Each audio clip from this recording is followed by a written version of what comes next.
sports. We are sports. We are Sun. Yesterday, right-hander Jake Odorizzi carried a no-hitter into the seventh against the Yankees. But with one swing of the bat by Starlin Castro, the no-no was gone. And so was the Rays' lead as New York eked out a 2-1 victory. Tonight, the Rays head into Kansas City, there to open a 3-game set versus the defending World Series champions.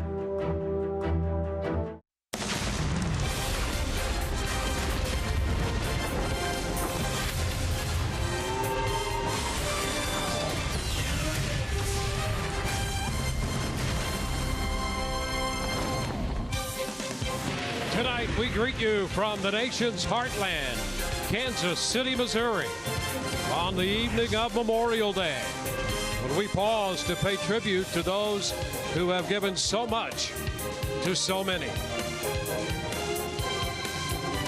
Hi again, everyone. Welcome to an evening of Rays baseball. Tonight, the Rays begin a 10-game road trip. The first stop is Kansas City against the defending world champion, Kansas City Royals. With Brian Anderson, Dwayne Stats, great to have you aboard.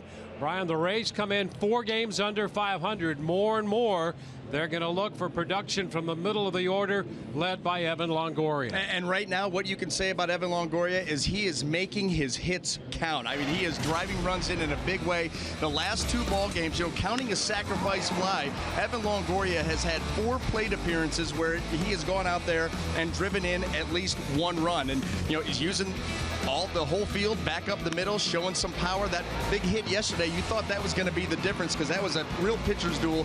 Turned out not to be, but Evan Longoria hot right now, and you know that he's capable of those types of runs. The Kansas City Royals have recently moved into first place in the American League Central Division, led by guess who? Eric Hosmer. He, in so many ways, the heart and soul of this team. He's been able to sneak his way back into the top 10 in hitting because of this most recent stretch. You go back over the last 4 games, look at the gaudy numbers.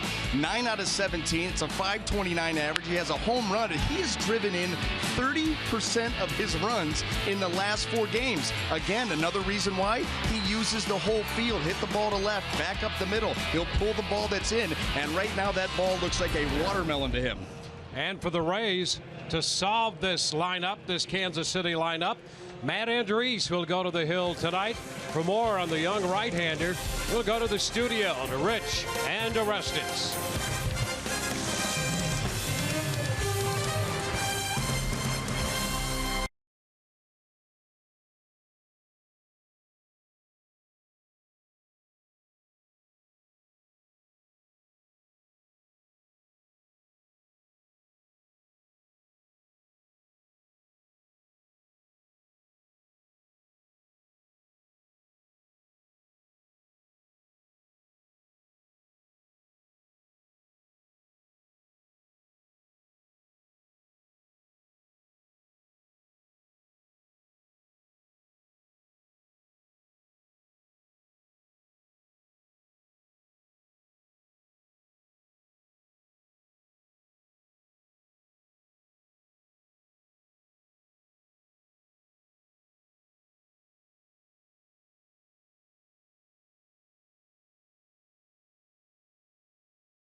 On this Memorial Day 2016, the Tampa Bay Rays commence on a 3-city, 10-game road trip with a first of 3 against the Kansas City Royals.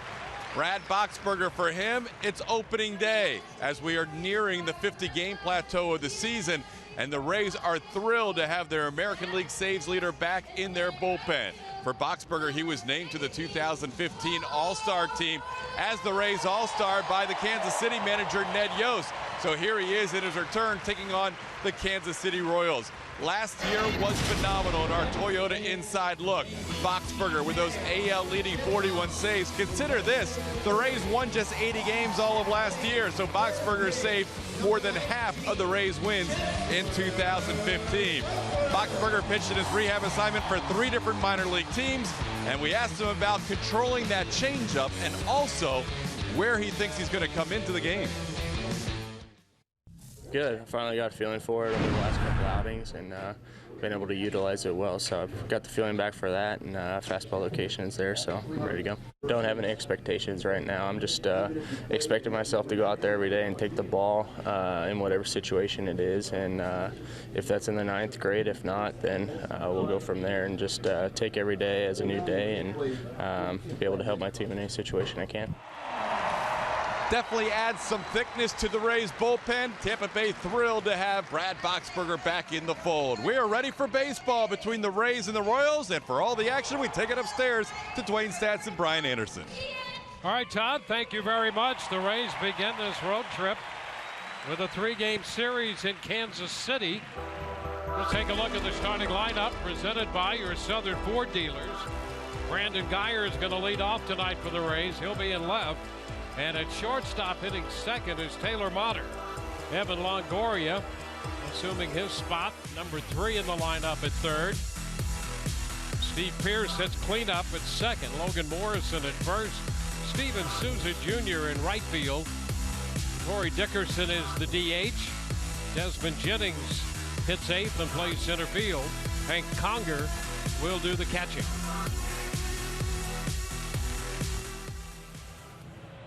Kevin Cash, the Rays manager. Special caps for the teams wearing in this game here on Memorial Day. Camouflage design licensed by the U.S. Marine Corps. Ned Yost, the winningest manager in the history of this franchise now. And right at home in that hat, you know that.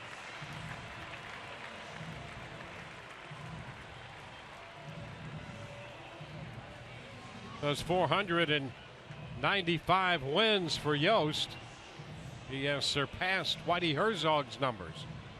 And for the Rays, you know, they may be catching Ian Kennedy at the right time. Overall season numbers 4-3, 3.38. However, first 6 starts for Ian this season, he was 4-2 with a 2.13. And his last 3, and his most recent start was cut short because of a rain delay. He is 0-1 with a 6.46. He's going to come at you. You know what he's going to do? He's going to remind you a lot of Jake Odorizzi, the way that he attacks this Rays lineup. Very, very similar in stuff and approach. Let's take a look at the KC Royal defense and see how it's going to line up behind Kennedy here tonight. Brought to you by Gold and Diamond Source in the outfield. Left to right, we have Gerard Dyson, Lorenzo Cain, and Paulo Orlando. Across the infield, third to first, we have Charles Cuthbert, Alcides Escobar, Whit Merrifield, and Eric Hosmer with Drew Butera behind the plate.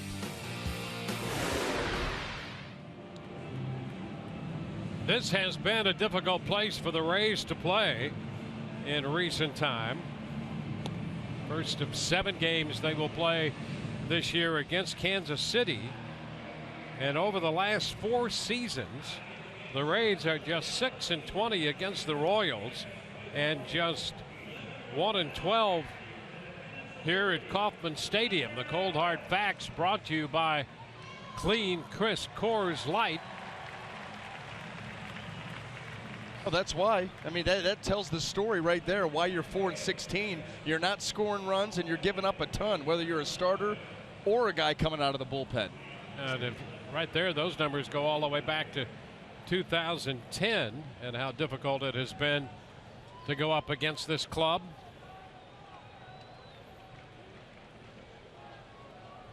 In steps Brandon Guyer, all set to play ball. And the first pitch of this game swung on, and a high fly ball back into left. Dyson is waiting for this one to come down. Boy, he had a long wait for that one. He skied that one to left, one away. Well, and I'm sure that Brandon Guyer very frustrated, because when you hit a pop-up or a fly ball to left field that high, you just missed it. You just missed putting your team on the board.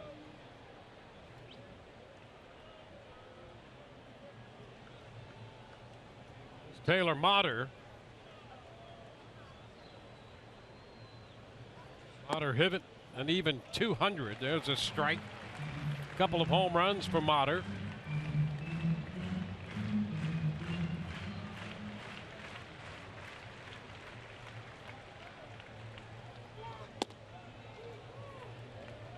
Now 1-1. Tell you what, I think Ian Kennedy has the matching spikes, matching shoes with the hat. Look at that. Yes, he does. He's ahead of Motter 1-2. That's a good look right there. Showing great balance on the mound. Have to. Gets away from Butera. It's 2-2. Kennedy coming over as a free agent. Last year with the Padres, he was 9-15 in 30 starts with a .428 earned run average. He's going to attack these Rays hitters with the fastball, cutter, curveball, changeup. When fouled, a chopper in front of Charlie Montoyo, the third base coach. Similar in arsenal to what Jake Odorizzi has, and you talk to watch some film on him. You talk to the Royals guys here, and he loves the elevated fastball too. That's become the in vogue pitch. Goes 3-2 to Motter. Yeah, his ground ball rate's about the same as Odorizzi's. Yeah.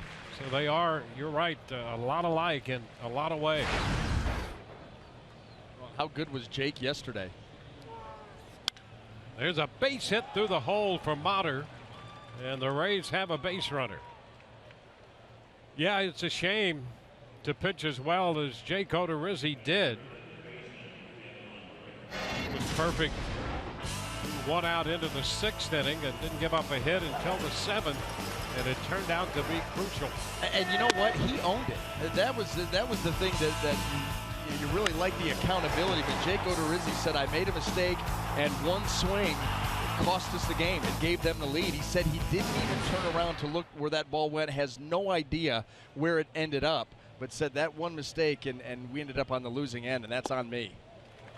Devin Longoria out in front of that pitch for a strike.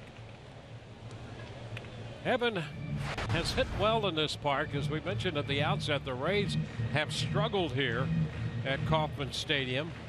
But Longoria in 20 games here has a lifetime average of .319.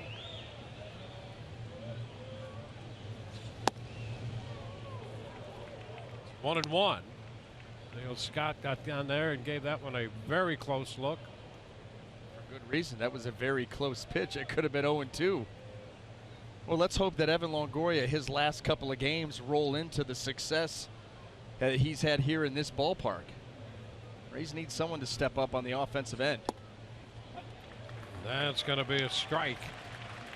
It's 1-2. Now, they had that one ball game against the Yankees where they scored, what, 9 runs, won 9-5. But in the homestand where they went 1-4, the 4 losses, they scored 6 runs. That will not get it done.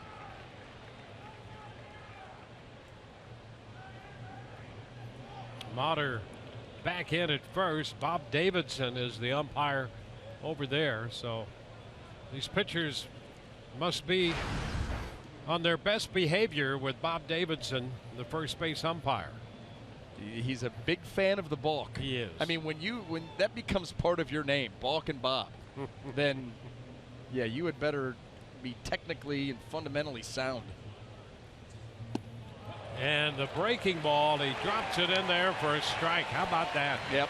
Well, listen, the one thing that you'll see tonight here with Ian Kennedy You don't know how sharp he's going to be, but he mixes his pitches very well, stays out of patterns, and really, just across the board, it's almost any pitch and any count type of a mentality. Here's Steve Pearce. Pearce entering the game hitting an even 300. They continue to keep an eye on Motter.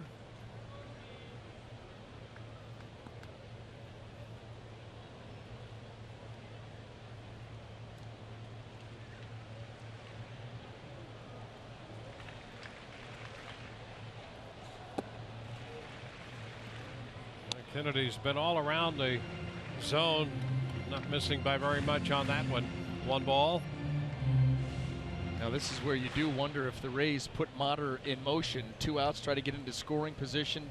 Opposing base stealers just 2 out of 5 against Ian Kennedy, and no Salvador Perez behind the plate. Little upstairs. Came back with the breaking ball again. It's 2-0.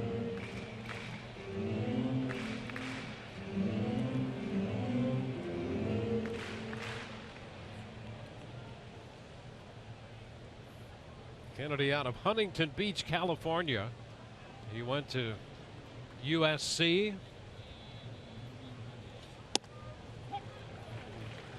And gets the call there. Steve Pearce is, I think, saying to Dale Scott, "Are you sure? Are you sure?" And that's a pretty good eye by Steve Pearce, because that pitch borderline at best. Although it did get a break on the curveball that was up in the zone. Over to first and back in.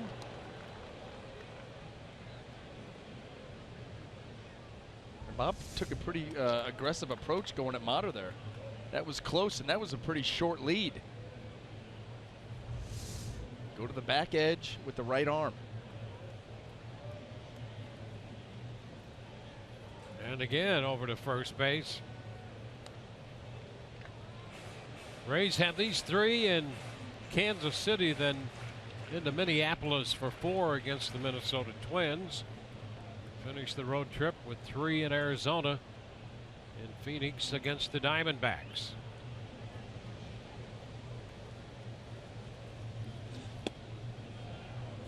Now ball 3. Too close with that one. Well, trying to work both sides of the plate, missing just off on a couple of them, and now he's put himself into a real hitter's count here to Steve Pearce, who's been a very good hitter for the Rays with the increase in playing time. Runner goes. The pitch is chopped to third, foul. So the count will go full. Motter will return to first and then be breaking with the pitch again. And that was a different look there by Ian Kennedy. We've seen him going with the leg kick. That was a slide step. He got that ball to home plate in a hurry. And that can help you get in the running game. That can also help you throw off the timing of the hitter. He's waiting for your leg kick, and then he's going to load. All of a sudden, you slide step, and he doesn't have time to get ready. 3-2 with a runner gone, and this one is lined foul again up the left field side. So Pearce shooting that left field line a couple times and just missing right there. Well, he got a hanging slider. You could call it a slider, you could call it a cutter. It's small, 85, 87 miles an hour. That one stayed up in the zone, and boy, Steve Pearce was just a little bit too quick. Well, you saw Logan Morrison on deck a moment ago. Kind of like to get him up there because he's had a little success over the course of his career against Kennedy. 3-2 is inside for ball 4. Kennedy gives up the walk, and we will see Logan Morrison get to the plate with 2 men on and 2 men out. And here are those numbers. Tonight's Buick GMC big matchup. He's 5 of 14 with a couple home runs and 2 triples as well. Showing off that speed. Some good numbers right there, and he's got a guy out in scoring position to work with here. So an opportunity in the first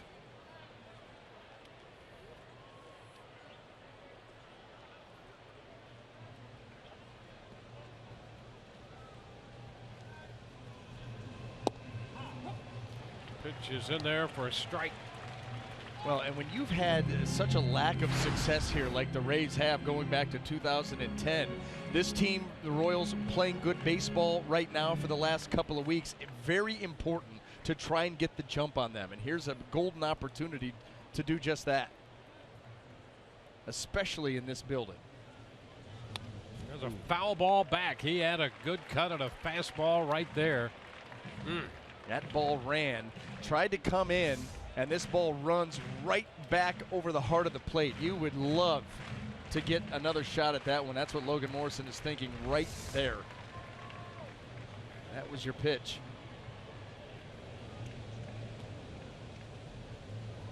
Now you start to think about getting ahead of left-handed hitters. Ian Kennedy very fond of the back foot curveball.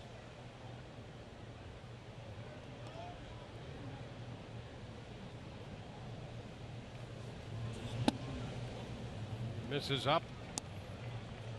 Fastball there. It's 1-2. And if he wants to go to that pitch, he just set it up. Come with that fastball in, change the eye level, then come with a curveball. Same idea. Try to drop it down on the back foot.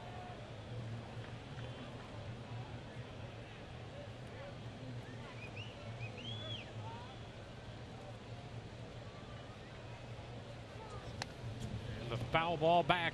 Came with another fastball that time. The one thing you're hoping is that Morrison's completely unaware of how much the Rays have struggled here at Kauffman Stadium. A couple of men on, down 1-2. He's looking for his pitch. Yeah, has had success against this particular pitcher.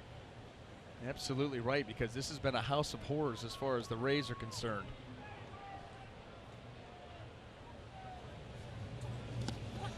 Down around his back foot with that breaking ball. Finally got to it, but didn't execute it. That's the thing. You know, that's where you can have the right pitch set up by the fastball, and if you don't execute it, you're just like, you're so angry at yourself because you're saying in your mind, I have sped up his bat. He's seen a number of fastballs on the inner half. Now I'm going to drop the hook. This inning is over. And you don't execute the pitch, and you're like, now what? Now what do I go with? That was what I had him set up for. This is about to be the 25th pitch of the inning for Ian Kennedy, and it's way high, and the count is full.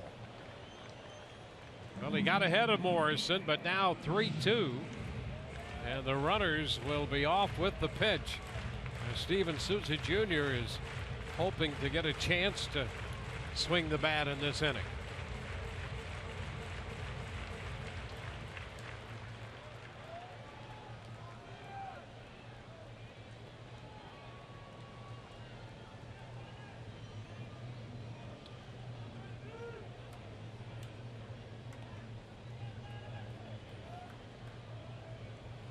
Three-two, runners go, and ball four.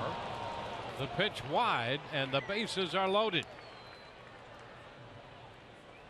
So Kennedy misses away, and Steven Souza Jr. is on his way to the plate. Boy, he had Logan Morrison there in a hole and let him wiggle free, and now the Rays, bases loaded, and a pitcher that's not quite locked in yet with his command. Steven Souza Jr. with 9 home runs, hitting .258. Mauter third, Pierce at second, Morrison at first. The ground ball foul for a strike. How about that arm sleeve?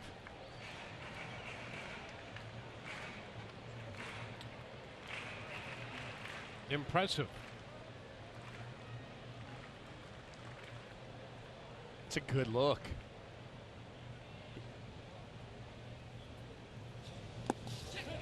Oh, he went, says Dale Scott. And that puts him down 0-2. Yeah, just not recognizing that pitch. First, when he swung at the first one, you're saying, well, you're not going to usually look to swing at a first pitch curveball, but you could see right there just not recognizing. That pitch was a ball out of the hand of Kennedy, and he was not able to hold up.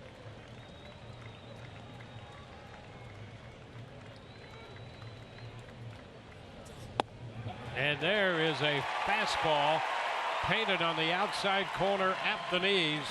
Call third strike. Rays leave them loaded. Fail to score in the first.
The lineup for Kansas City presented by your Southern Ford dealers. Alcides Escobar leads it off, followed by Whit Merrifield and Lorenzo Cain. Hosmer, Morales, and Orlando down the middle. Cuthbert, Dyson, and Butera, 7, 8, and 9. Well, what can you say about Matt Andriese taking the mound here tonight for the Tampa Bay Rays, making his 5th start of the season? And it's been a tremendous start. 3-0 record, 2.63 earned run average, 27 and a third innings of work, getting deep into games. Very effective pitching by Matt Andriese here, and a boost to this rotation. Well, he faces Escobar, who's hitting .268. He loves to swing the bat and takes the first pitch as he shortened on the bat, drawing Longoria in a little bit. Yeah, if you're hitting behind Escobar to start off a game and you want to see the pitcher's arsenal, forget it. You're going to have to figure it out for yourself, because he's not going to be up there very long.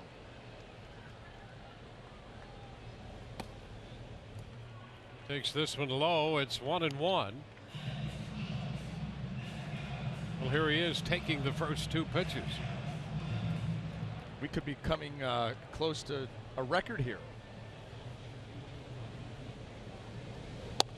Oh. That's a strike. He takes the first 3. Well, you know what? Andriese is giving him a different look. With the fastball, good curveball there.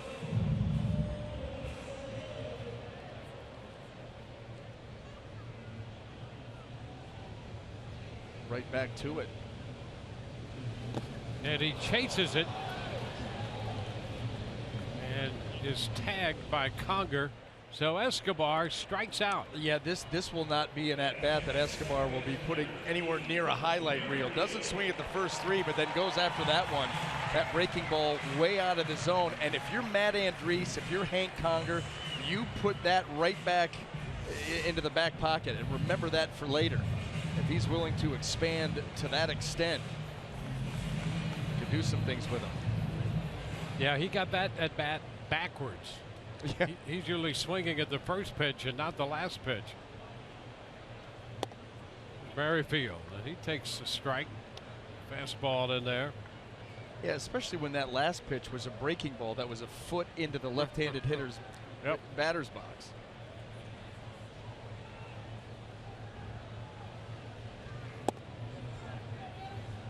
One and one.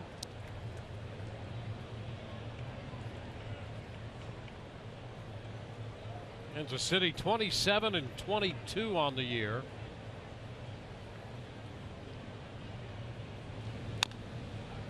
Merrifield chops it foul. Take a look at where they are in the AL Central, a half game up on Cleveland. The White Sox had a disastrous series in here. They're now third, a game and a half back. Detroit and Minnesota following. Well, Kansas City, they've won 11 of their last 15 games.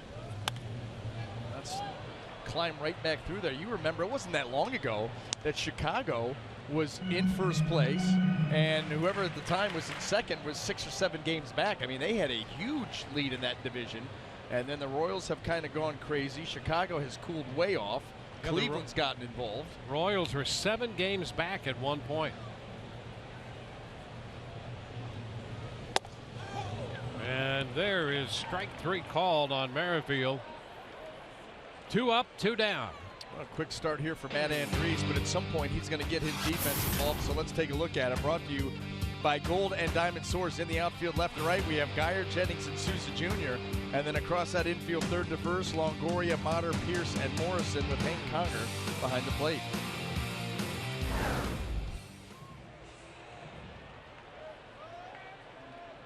Lorenzo Cain, a .292 average. The third spot in the Kansas City lineup. Drives it back into center field. Jennings is there, and he'll make the catch to retire the side. 3 up, 3 down. We go to the second, scoreless.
Proud to support the Rays and Tampa Bay area veterans.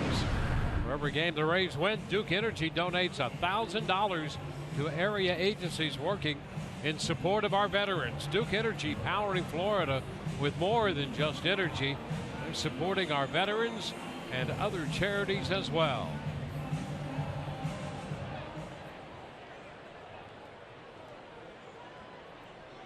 It's Corey Dickerson leading off the second inning. Pitch, it's a strike on the inner part of the plate. Well, 29 pitches in the first inning for Kennedy. Faced 6 hitters through 5 first pitch strikes in that inning and still made 29 pitches. There was a couple of those counts where he was able to get the jump and then started nibbling around the zone and ran up some pitch counts. That at bat with Logan Morrison comes to mind. Get the jump, and then all of a sudden start spraying balls around the zone, get a couple of foul balls, and that pitch count, you know, can get itself out of hand a little bit. Already up at 31. Dickerson skies it into left. It's Dyson still coming for it and making the catch. Dyson out for a little jog there in left to get to that one. Just a leisurely Memorial Day stroll.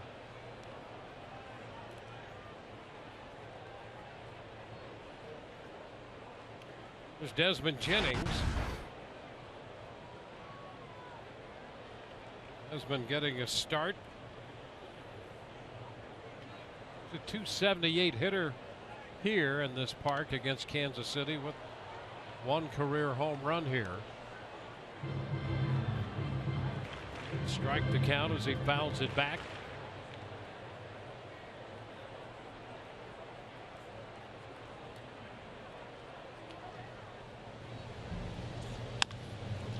The chop to short. Escobar over to first. A couple of quick outs, 5 pitches in, 2 outs in the second. Well, I'm sure that was the mindset of Kennedy, is to go out and attack the zone and try to pick up a couple of quick outs. So far, so good.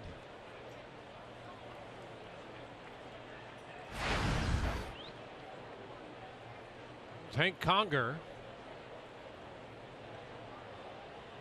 Conger coming off his big day Saturday. The Rays beat the Yankees 9-5. Drove in 3 runs, scored 2, had a 3-run home run in the 5th inning of that game, and there's a first pitch strike to him.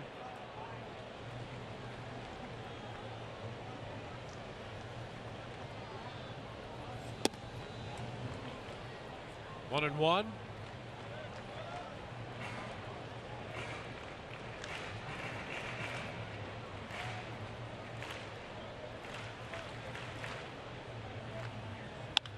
There's a high fly ball back into deep right. Orlando will go to the wall, and he makes the catch right in front of the bullpen. Conger made a bid for a long one there, and Paulo Orlando had just enough room to leap and make the grab. Here's another look. Went to the wall, and then the screening in front of the bullpen.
To put the Rays out in front, just not quite enough, sending Orlando to the wall for that one.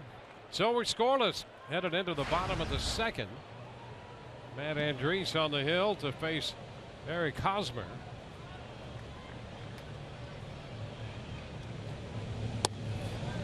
And there's a first pitch strike into Hosmer.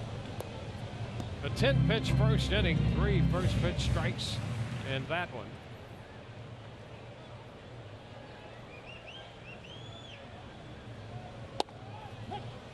And again, he's in there on the corner.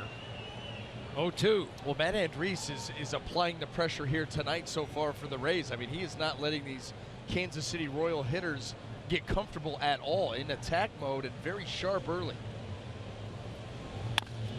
The big chop to third. Longoria's throws right there, one away. That's really the way that Matt Andriese, we talked about his start to the season here at the big league level for the Rays, and that's kind of what we're seeing tonight. He works quick and he attacks. That's it. That's why he's been able to get so deep into games. It's great to see a pitcher take advantage of the fact that he's going to start play, and he can set a quick tempo and have the game move along the way he prefers it, as opposed to the other way around. Kendrys Morales takes it down and in. Morales hitting .185 for the year. 5 home runs.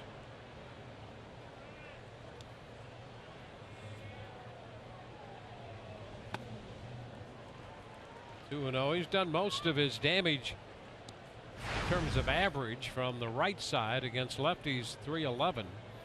Just .138 against right-handed pitching, but 3 of his 5 home runs off righties.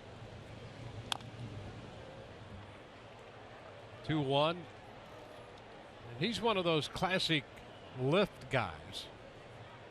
You'll see him almost just overpower pitches and lift them out of the ballpark. Well, exclusively a DH now. I mean, that's his job, to be productive, to drive in runs. And so that's the name of the game now. We talk about spin rate and have a little bit of fun with that and the pitching stuff and elevate. But, with hitters, they want the ball in the air. They don't want to hit the ball on the ground. So he'd get the hands up high and try to lift things. Fouls it back, and the count is full.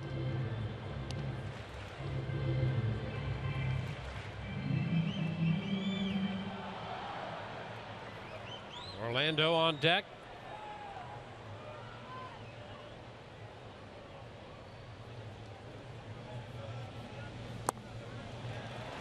And there's ball 4. Morales will head to first with a walk. So just as soon as we talk about not letting these hitters come up for air, attack the zone, make early work of them, leads right to a walk.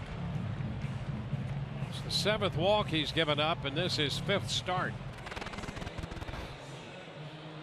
So he's been very good about that, but issues one here.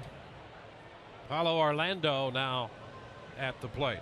Well, he has shown the ability to be able to get the ground ball.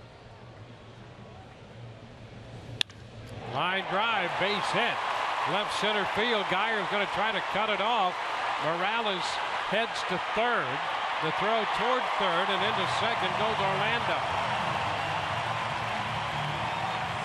Orlando doubles on the first pitch. Yeah, didn't waste any time. Said coming off of a walk, Andriese is going to be around the plate, and this time he was in the zone, a little too far into the zone. And Orlando, very quick, little movement at the plate, and he hits a rope out there into left center field.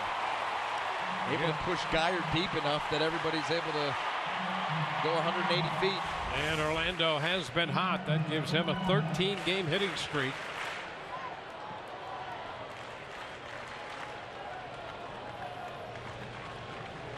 Kessler Cuthbert,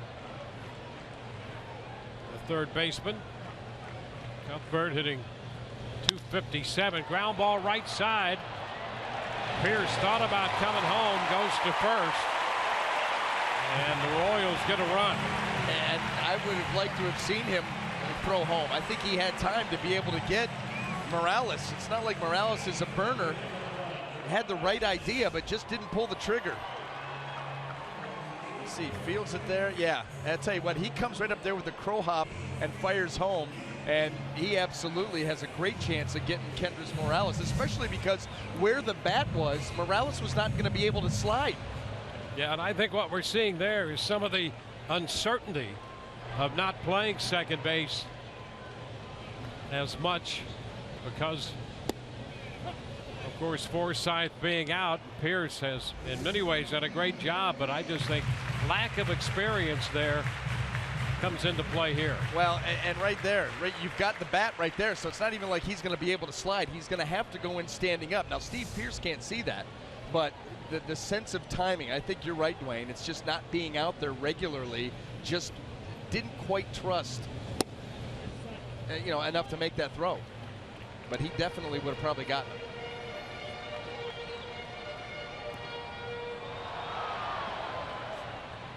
Two outs, 1-1 to count to Dyson.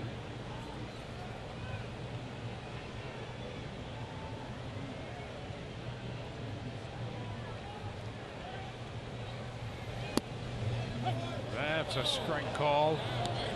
1-2. Orlando still at second with the run home.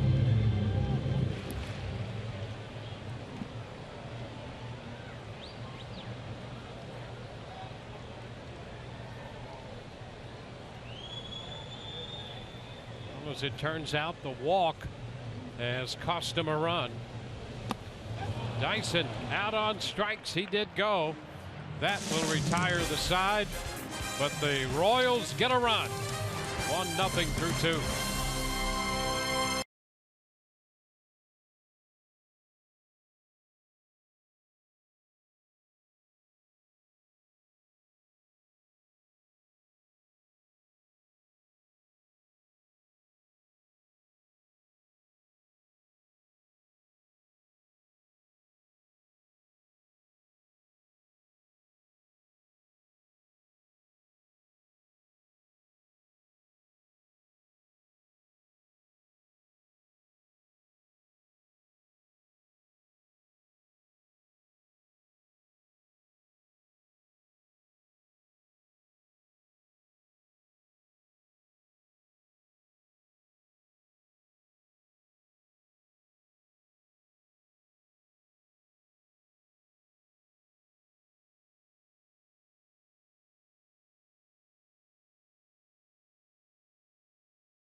Moving into the third, Rays players need your support to get to the 2016 MLB All-Star Game. Go to RaysBaseball.com/vote to submit your ballot for all your favorite Rays players.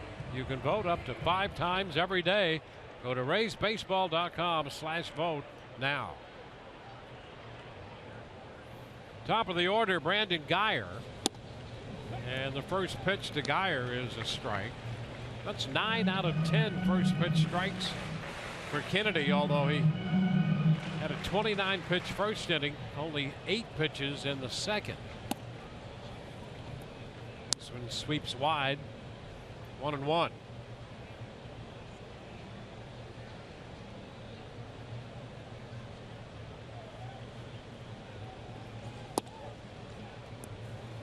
Two balls and a strike.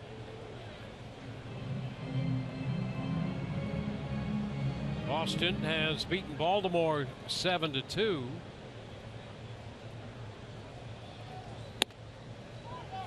Upstairs 3-1. That gives Boston a 2-game lead over Baltimore in the East. Rays started the day 7 back. Toronto 5, New York 5.5, and the Rays 7. And that's why you'd like to see the Rays start to press on that gas pedal a little bit, because right now the Boston Red Sox are 11 games above 500. The Rays are 4 games below 500, and every other team in the division is in between them. Time to move. Ball lifted toward right center. Orlando makes the catch. Well, a greater coverage of baseball brought to you by T-Mobile. Xander Bogaerts continues His hitting streak out to 23 now, and hitting .400 for the life of that streak. Clayton Kershaw over in the National League with the Dodgers. How about that walk total? Strikeouts 105, walks 5. And have you seen the numbers in May? By the way, the telestrators are a tad off because my marks are nowhere near where they're supposed to be. 65-2 in May. That's like different level, like, you know, otherworldly. Yeah, that's almost like hitting a home run every other time you're at the plate. To have that kind of control. It's remarkable. It's remarkable. Tap by the mound. It'll be charged by the shortstop Escobar. Mater's out at first. Well, when you play the Kansas City Royals, get used to seeing some athletes. There's a nice play there charging by Escobar, but they've got guys all over this field that can run. They play with a ton of energy. Yeah, they're an action-packed club. Boy, I mean, they can't wait to swing the bat. They can't wait to go make a play. That's the first thing when this team started to turn the corner. That's one of the first things that you noticed about this club. I mean, you'd better be ready to put the accelerator down and keep it down against this team. yeah, they'll run you right off the field. Yep. They will run you right off the field. They just do not stop. And as you saw this past weekend with the White Sox, you know, coming from behind in all 3 games late, you know, they outscored the White Sox 15-1 from the 7th inning on. Yeah, how about that? I mean, Well, that's when we, on Saturday, when we were doing our trip around the big leagues Yep. with all of our scores, keeping everybody up to date. That was the game. They were down 7-1 in the 9th inning with 1 out in the 9th inning and scored 7 runs. that's going to be a base hit. Lined into center. Kane over to make the pickup. You know, the other thing about this club, the Kansas City club, that outfield, I'll tell you, they cover a lot of ground out there, and it's anchored by that guy, Lorenzo Cain, in center field. Dyson in left. He can make great plays. Cain in center. We saw the catch made by Orlando already. Got a pretty spacious outfield here too at Kauffman Stadium. 410 to center, but it's a wide. It's a big outfield. Pierce takes a breaking ball for a strike. That's why, you know, they don't mind signing a guy like Ian Kennedy, who for most of his career has been a fly ball guy. Yeah. Okay, good. Hit fly balls here. It's 410 to center. And we have guys who cover the entire outfield.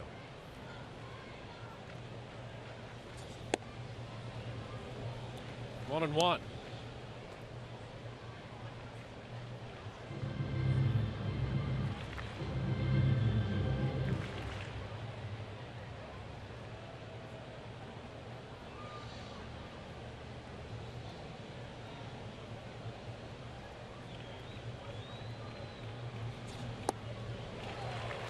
Here's behind. 1 and 2. Have not seen that pitch. That may have been the first changeup here of the night for Kennedy, and that was a good one there. Established that fastball. We've seen both breaking balls, and then all of a sudden now the changeup. And a lot of depth on that pitch.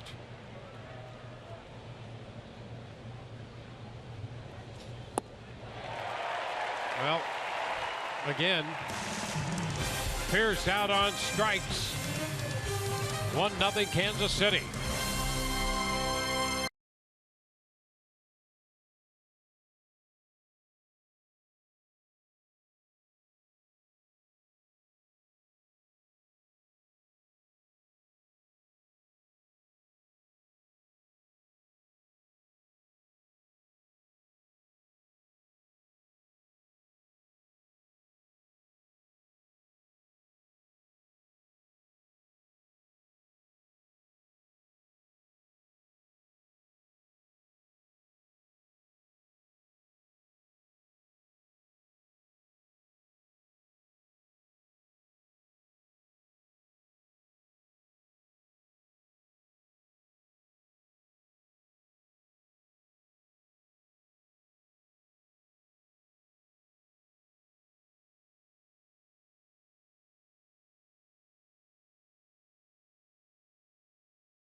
Tonight's Geico great moment, and what a great moment it was to open November last year for this Kansas City franchise. Some daring base running right there to get the job done. And speaking of getting the job done, Wade Davis into the elite status as closers go, and the Royals closed out the World Series last year, the champions. And I mean, and that base running play there by Eric Hosmer tells you all you need to know. That is this team in one clip. He was just a couple of feet off the bag. He was looked back properly on an infield drawn-in play, and he's still going to push the envelope and go. Try to make something happen. That's what they do. They make things happen. Here is Butera, Drew Butera reaching out and lining one over the head of Motter. Leadoff single by their backup catcher. Well, when you look at these numbers here, it starts to tell a story. Of course, the win percentage, they hit for a high average. They don't walk a lot. They don't strike out a lot. There's a lot of action involving this team. They're clutch, as you can see with runners in scoring position. They push the envelope. Look at the stolen bases leading the way since 14, and they shorten ball games. That has been the ticket that has gotten this team to the World Series the last 2 seasons. Of course, last year they won it all, but it's a great formula, and it works. Now Escobar. He's swinging this time on the first pitch and fouling it away after taking a couple of pitches and then chasing the breaking ball. He was aggressive and chased the pitch out of the zone there.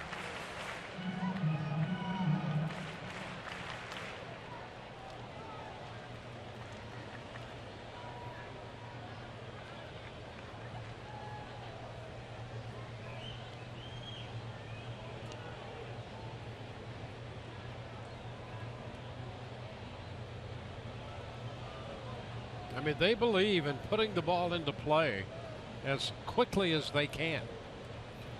Try to hit the ball hard somewhere early. Did he offer? It shortened a bunt. It's 1-1. Here's a look. There he goes. Just pulled that bat back basically right with the pitch.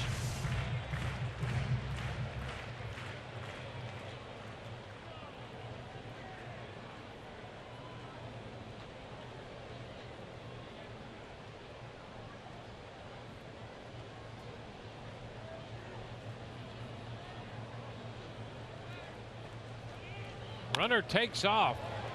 Chopped to short. Motter's throw to first. With Butera, the catcher, on base, they start him, and Escobar moves him up to second on the little chopper. Well, you know what? A team playing with the lead, we see with the Rays all the time, will get more aggressive on the base pass. And this team already aggressive, so you get Butera going, you trust Escobar, who will swing at just about anything, to be able to put the ball in play, try to find a hole somewhere. He doesn't do that, but the Royals have a man in scoring position.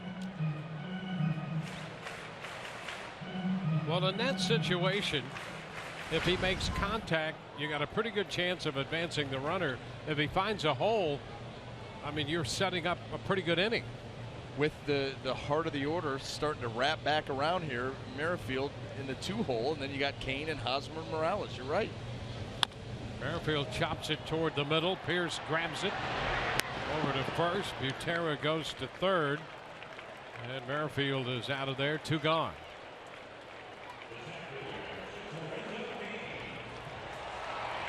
Look at Lorenzo Cain to the plate. You know, you look at Steve Pierce, the profile, with that beard and that hat, and you think that he should be wearing like an orange flak jacket. Put him in a blind somewhere. I'm sure he's been there before.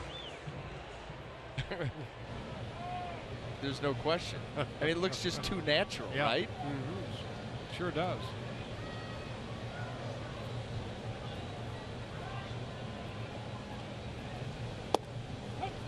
It's Kane looking at a strike.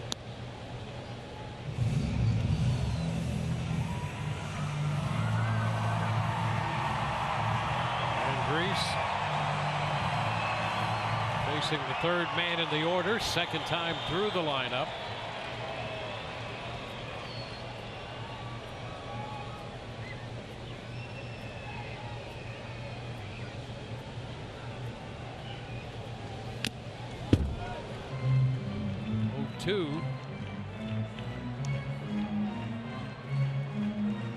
Cain hit 16 home runs last year, which was a big step in the right direction for the Royals and the power department. Hit over 300.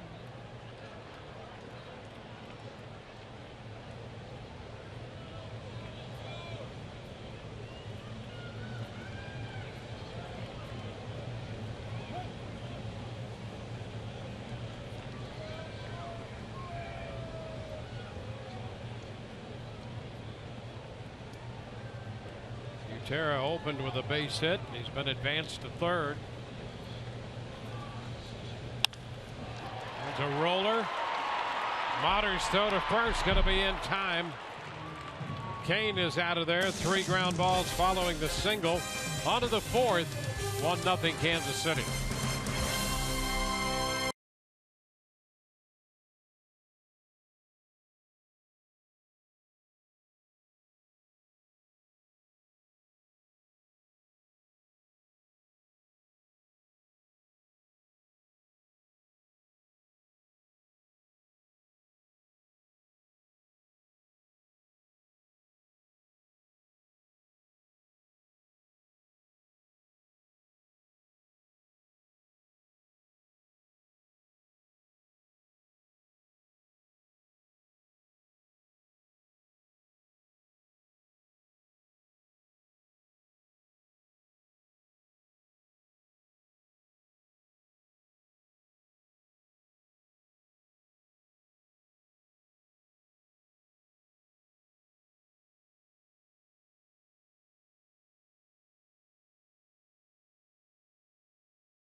Jeep.com to learn more. By USAA, for those who gave everything that we may breathe freely. We honor you. By your local Toyota dealers. Let's go places. And by Bright House Networks. Visit brighthouse.com.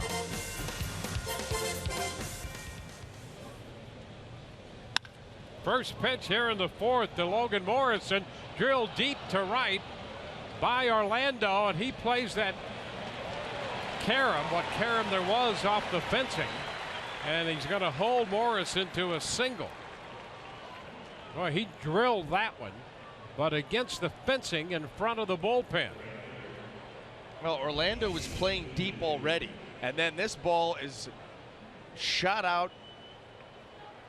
Big high rate of speed there, and it just gets over the head, but look how quickly he pounces on it and turns and throws it in. Logan Morrison had every intention of getting out to second base, but realizing how quickly the ball got to Orlando, had to pull up. Well, he jumped on that first pitch. Kennedy has been throwing a ton of first pitch strikes. There goes Morrison, the pitch inside, throw down, not in time, into center. Morrison's on his way to third, and so the Rays get a man to third base with nobody out. How about Logan Morrison? His fourth stolen base. Listen, he wasn't happy about not having a double. He's like, I'm getting to second base. And then the throw here by Butera, not handled properly by Merrifield. And Logan Morrison now out to over to third. That ball just squibbed right by Whit Merrifield and into center field. That cost him 90 feet. Which is wide to Souza Jr. Well, Logan Morrison pushing the envelope. He's now tied for second on the team in steals. Kiermaier had 6, Miller 4, and now Morrison with his 4th stolen base. Sneaky. Sneaky. I mean, you would never put Logan Morrison as a stolen base guy. And it's not like that's a big part of his game. But if you don't pay attention to him, he's proven he can get it done. Well, he had 8 steals last year. And 2-1 to Souza Jr. That's his single season major league high. A couple of years in the minor leagues, he had as many as 9. And off to a great start this year in that department. 2-2 now to Souza Jr. Well, now you got to adopt that approach of the Royals. If you're Souza Jr., you've already struck out in your first at bat. You got to put the ball in play here. Kennedy has gotten this back to 2-2, and he'll be looking to punch you out given the circumstances.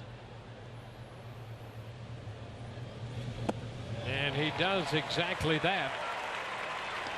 4th strikeout for Kennedy, the 2nd time he has gotten Souza Jr. Well, and the 2nd time through the order here, Kennedy has brought out the changeup, and it's been a good one. Not afraid to throw it to righties. He keeps it down below the zone, and he goes from 2-0 to being able to strike Souza out.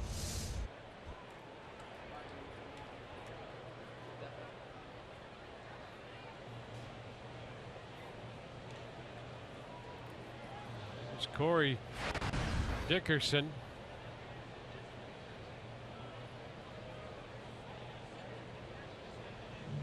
Dickerson lifted a fly ball to left his first time.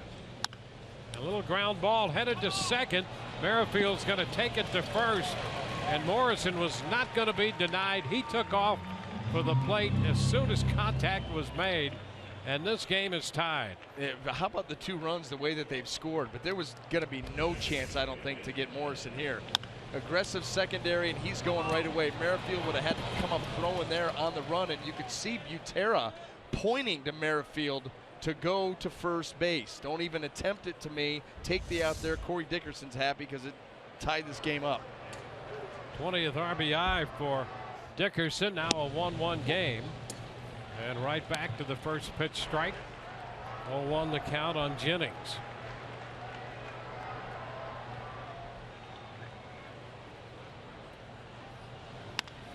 It's a chopper backhanded at third. Cuthbert's throw is going to get him. Nice play down at third by Cuthbert. Rays get a run. We're tied 1-1.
We're headed into the bottom of the 4th. Rays and the Royals from Kansas City tonight. Leading off is Eric Hosmer.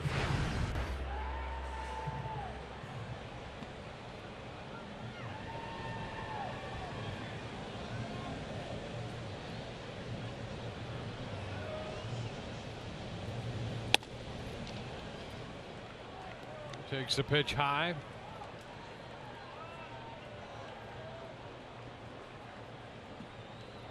Hosmer grounded to third his first time. Started the game the 10th leading hitter in the American League at .319 against right-handed pitching. He was second in the major leagues with an average of .375.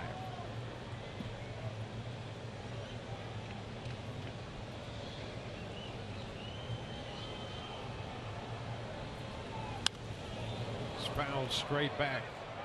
He's one of the guys on this Kansas City club that if they're involved in a close game and they think it's time to make a move, he's the guy who runs into the dugout and announces, "This is the inning, fellas." You could see that was part of his DNA on that play for the World Series. Yep. Third base. Yep, sure could. This has got to be night in and night out a fun team to watch, just because of the energy level that they bring every single night. You know, and in the same sort of way, you've been in that situation on the field. It's a fun team to play. I mean, you're going to be challenged to play this team. Yep. Every pitch, every bit of turf out there and dirt on the infield, they're going to challenge you.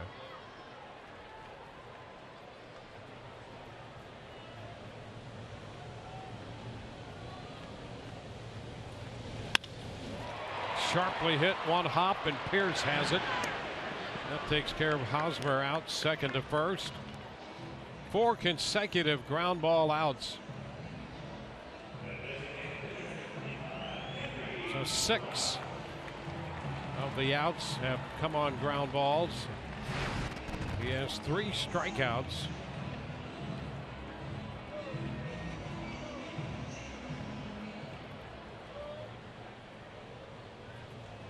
Here's Kendrys Morales. Strike 1.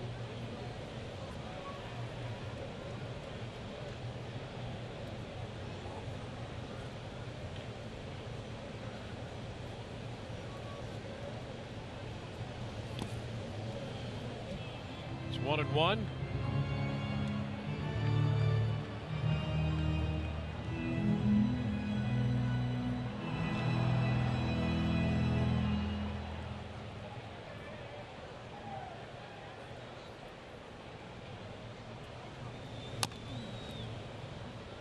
It's a ball, 2 strikes. It was the 1-out walk issued to Kendrys Morales in the second inning that led to the Kansas City run.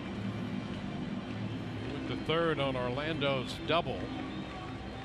You know, right there was in a span of 3 pitches they had a run. A walk to Morales. Orlando doubled on the first pitch, and then Cuthbert hit a ground ball on the first pitch to get the run home. Foul down the left side. That goes back to what we were talking about as far as the aggressiveness of this team. Just don't wait around. A very aggressive unit. They don't strike out a lot. They put the ball in play. They don't walk a lot because they're not going to see a lot of pitches. 2-2. Yeah, they're too busy to walk. Yeah, I mean, and it's amazing. Last year, they had the fewest strikeouts in Major League Baseball. And fewer, the next closest team was the Atlanta Braves, and they had 134 fewer strikeouts than they did. It wasn't even close. They just constantly force you to make plays. Spins him around inside, full count.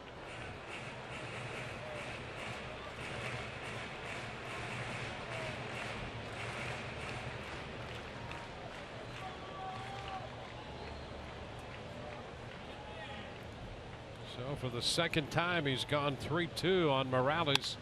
This time a chopper to the right side. Matters over there out of the shift to throw him out. So 2 ground ball outs here, 2 up and 2 down. This is no Jedi mind trick. Star Wars night back on Saturday, June 11th, when the Houston Astros come to town. Don't miss your chance to grab an Archer Stormtrooper bobblehead presented by Tech Data while supplies last. Call 888-FAN-RAYS or visit RaysBaseball.com. Rays up.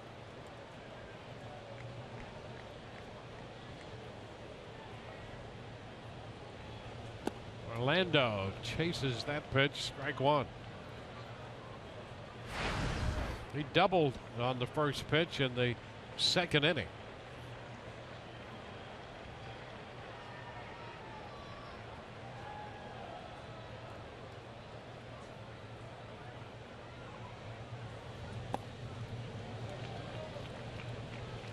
One and one.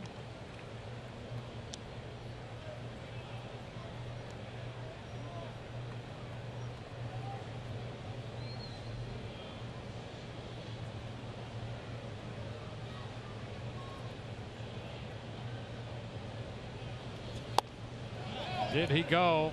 Yes, he did, says Bob Davidson.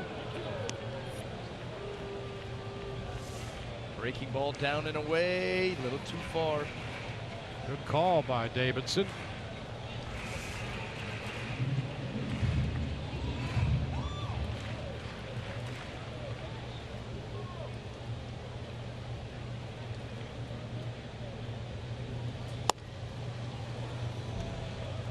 Two and two. Orlando out of Brazil.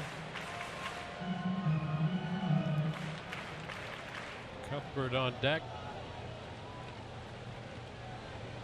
He's played all 3 outfield positions if needed for Kansas City. That's going to take the count all the way to 3-2. Hit 249 last year.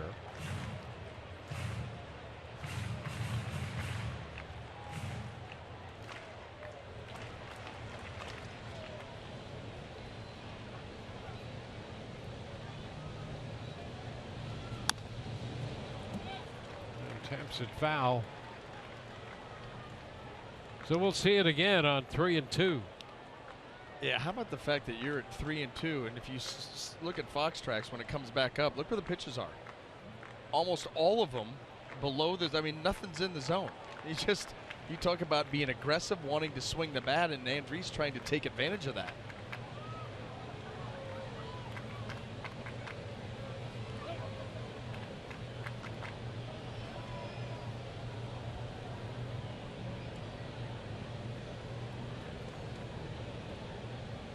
Three-two again.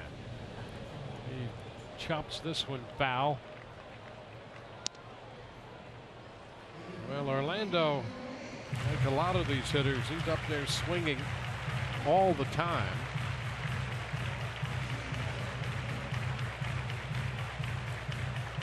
That's holding true here on this at bat.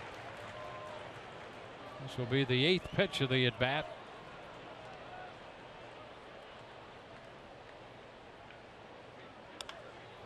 And it's popped up right side. Pierce out from second base.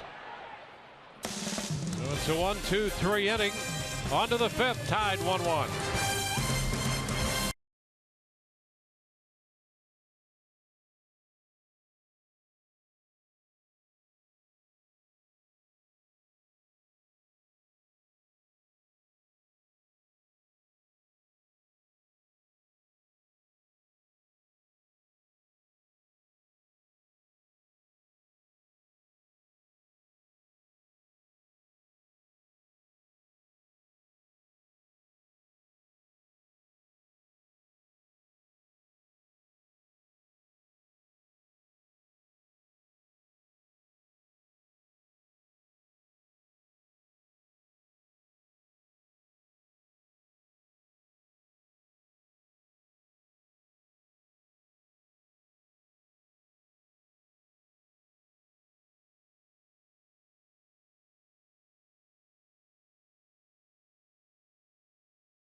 Tampa Bay in the major division in a tournament up here in Liberty. And they've just won that tournament. So we congratulate them, and they're celebrating by watching the Rays and the Royals here tonight in the opening game of this series. So they get a road trip, they win a tournament. Wow. And they get to go to the ball game tonight. So you said the Pinellas Park Crushers. Yep. 9U teams. See, for a second there, I was going to wonder who would win a hypothetical matchup between the Pinellas Park Crushers and the Kinston Bombers, the 9U team, another 9U team. Yep. But if this team here won a tournament, it's not going to go well for Kinston. Yeah, there they are. How about that? Some moms and dads on that trip with them, serving as the traveling secretaries for that group. I mean, what a blast. Yeah. To really be able cool. at that age to travel out here, which this part of the country, baseball, it's gorgeous this time of year. Oh, win the tournament. Oh, and the Rays are in town. Yep. Come on. And Conger bounces it foul. The count is full.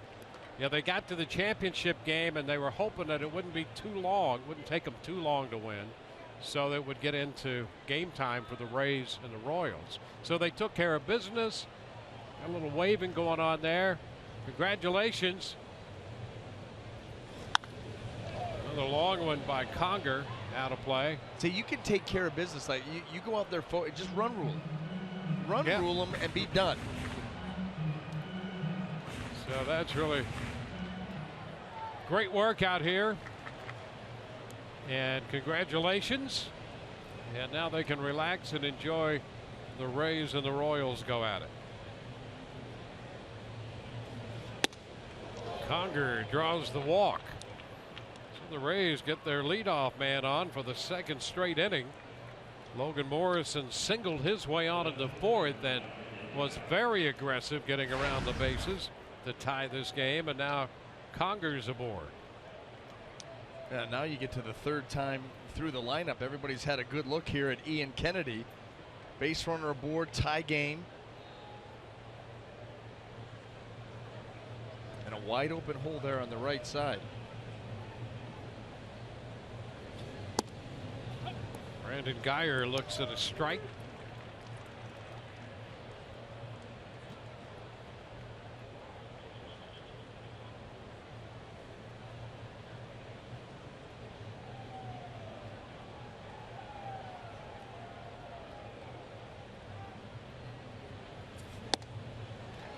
Conger down 0-2, or Geyer down 0-2 with Conger at first.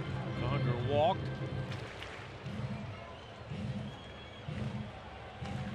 Rays have now had base runners in 4 of the first 5 innings.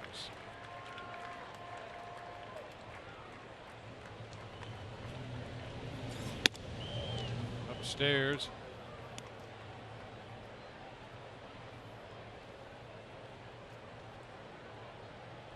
On deck, Taylor Motter. Geyer's been able to work some counts. He's reached safely in 10 of his last 21 games.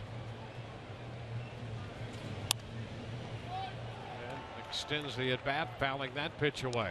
Well, that was the changeup that we've seen the Rays continually swing and miss at. It's been a good pitch for Kennedy when he decided to break it out, but Geyer able to go down there and spoil it. He has seen them all.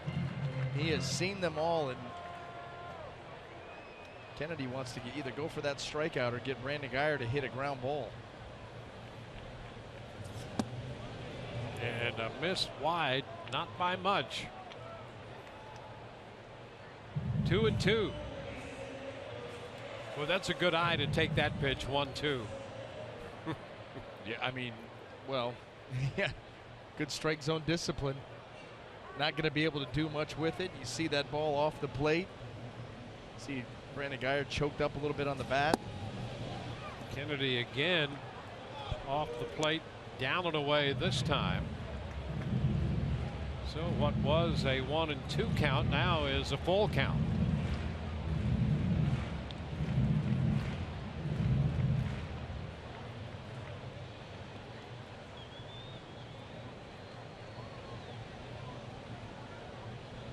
Runner goes. 3-2 pitch lifted into left center. Kane making the call and the catch. And back to first goes Conger. Well, a battling at bat there by Geyer. One away. Let's see what the rookie shortstop Taylor Motter can do. Motter had a base hit in the first, grounded to short in the third.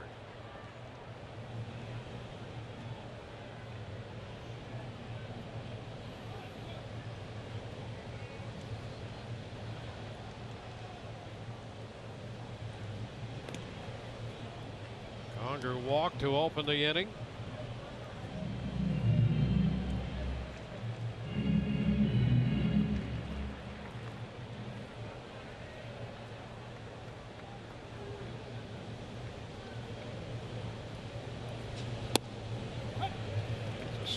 Motter on the inside corner.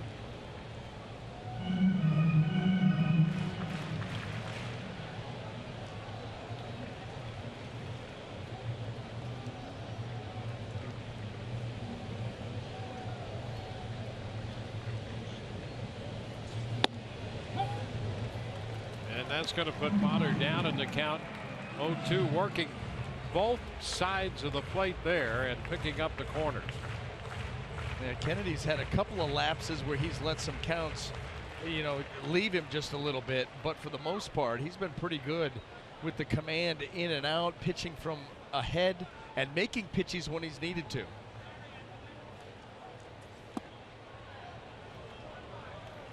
It's a ball and 2 strikes.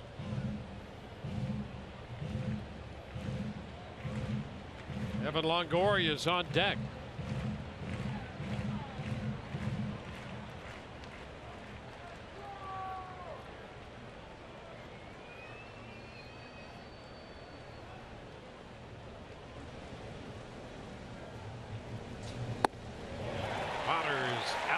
Strikes. Well, what a smart pitch there by Ian Kennedy. He had thrown that fastball in off the plate to Motter, and then all of a sudden here now you're going to come with a changeup in.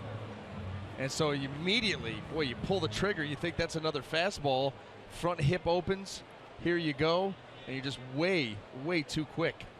Yeah, and he's had great action on the changeup too, down and in that case, to a right-handed hitter.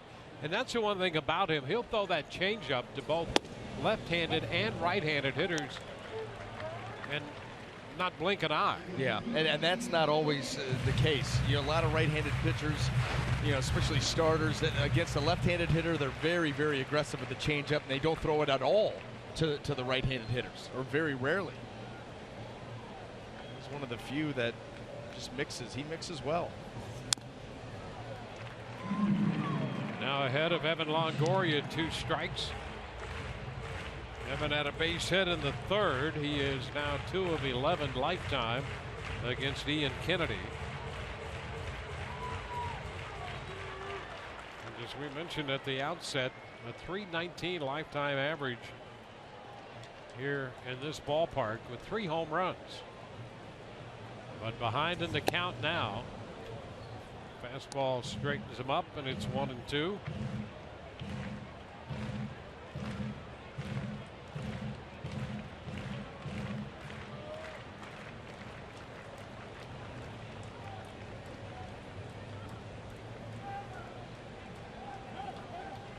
Time requested by the catcher, Drew Butera.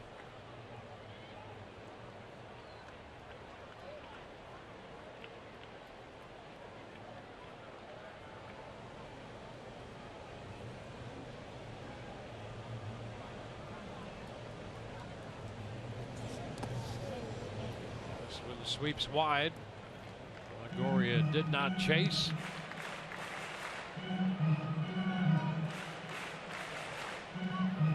Steve Pearce on deck, hoping he'll get a chance to hit in this inning.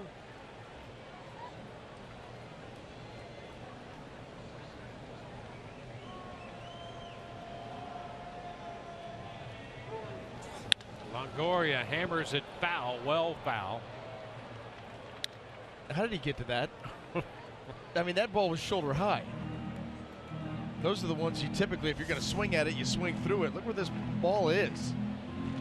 I mean, he can talk about getting the head out.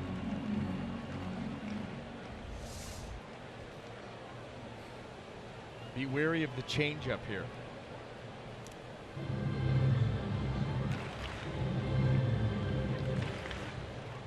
We use the change to get Motter.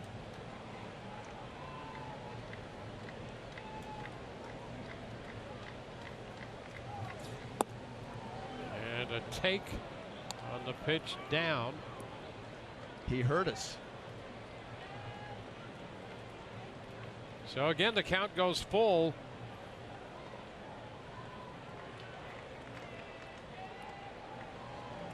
Conger will be off with the pitch at first. And ball 4.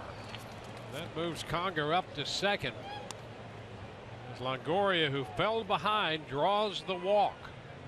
4 walks given up tonight by Ian Kennedy. Boy, and almost all of them, he was up in the count 0-2 or 1-2.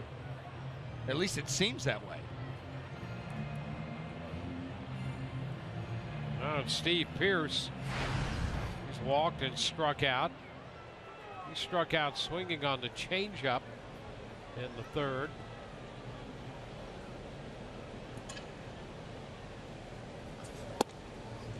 Pitch inside.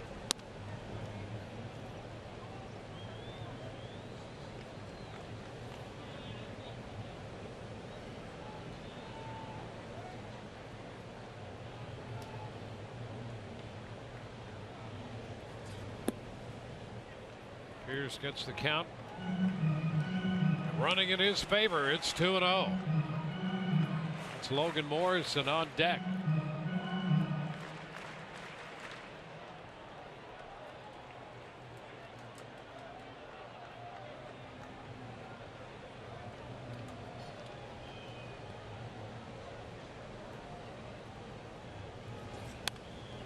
And it's fouled.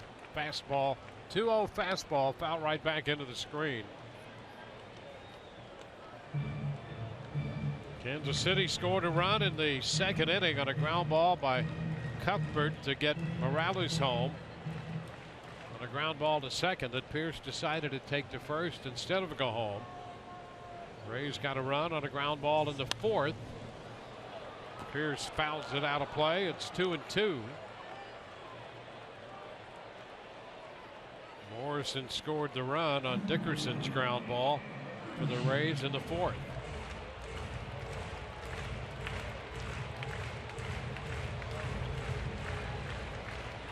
Logan on deck.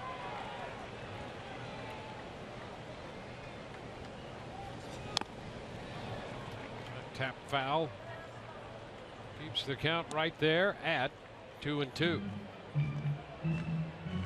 And I think this is where Ian Kennedy looks to climb the ladder with a fastball.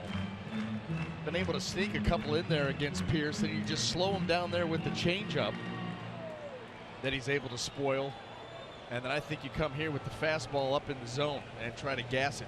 This is the 31st pitch of the inning, and he does exactly that. Too high. No offer by Pierce, and the count is full, which will again start the runners. Utera wants a chat with Kennedy.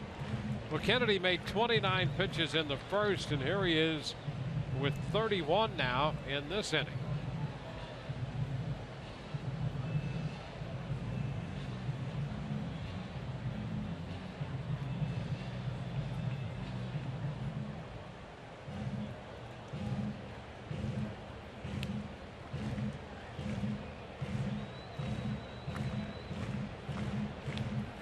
Pierce with a walk and a strikeout, full count. Runners at first and second. There they go. And ball 4 upstairs.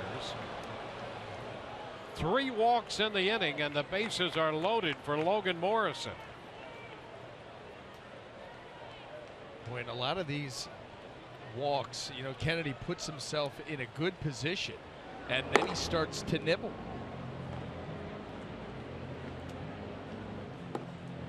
Dave Island trots to the mound to chat with Kennedy. Logan Morrison had a base hit off the fence in the 4th. Stole second base. Went to third on the error on the throw. And then scored on Dickerson's ground ball. And then collapsed in the dugout. Right. He was digging hard from the time he left the plate until the time he got back to home plate. And now he's up with the bases loaded. 2 outs in the 5th in a 1-1 game. And it just doesn't seem right that a guy that has 5 walks on the night and has walked the bases loaded in this inning should be allowed to wiggle out of this jail. It just doesn't. The pitch is fouled up the right side. Strike 1.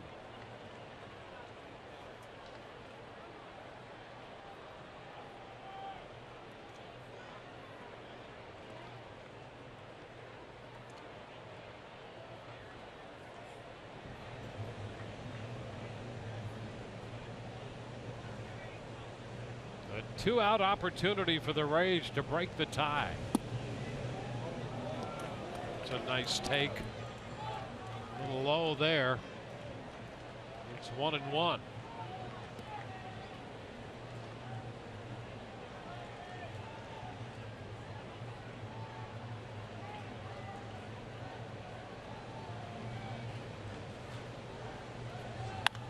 And it's popped up. Infield, Escobar, Cuthbert, Escobar on the mound. Right on top of the mound, the shortstop makes the catch. A 35-pitch inning. Rays leave him loaded.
Stadium in Kansas City. The Rays welcome back their 2015 All-Star who led the American League in saves, Brad Boxberger. Boxberger back from the DL. Had 3 different teams that he rehabbed for, the Charlotte Stonecrabs, the Montgomery Biscuits, and the Durham Bulls. You see his numbers last year, guys. 41 saves of the Rays, 80 wins. There is Boxberger in the Rays bullpen. As you know, Kevin Cash has been relying heavily on Erasmo Ramirez and Alex Colomé in some cases to get 12 outs in a game. So getting Boxberger back will make that bullpen a lot thicker, and they are very happy to see him. Yeah, potentially a very big addition. Nice backhanded stop by Longoria to get Cuthbert for the first out here in the bottom of the 5th inning. And Boxberger, you figure at some point he'll probably be the closer again, knowing that he might be called upon in the interim to work in the 7th or the 8th innings. Colomé's done a great job, but he fully aware that that may be the case as well. All of those guys just want to give the back end of the game a big lift for the Rays. However they can contribute, that's what they want to do. Now Dyson drops it into center. And now the ball popped loose from Jennings, and Dyson with that great speed winds up at second. And frankly, Jennings did not show great care and concern out there when he approached that ball, and it burned him. Can't happen. This cannot happen. Base hit to center field. This is a single. But this is what this team does. You make a misplay. There's not a whole lot of sense of urgency there. And they're out at second base and in scoring position. And that cannot happen, especially when you're talking about a 1-to-1 ball game. It's 1-1, and you have one of the fastest guys in the game who hit that ball. This guy can fly. And you watch Kevin Kiermaier do this stuff all the time. The ball off the bat, he's always looking to go to. Same thing with Dyson. You know, you can understand a ball bouncing away from a guy, but you've got to pounce on that thing and get it in quick. That just... Those are the kinds of plays that drive managers up a wall. So a base hit and an error charged to Jennings. Butera takes the pitch down.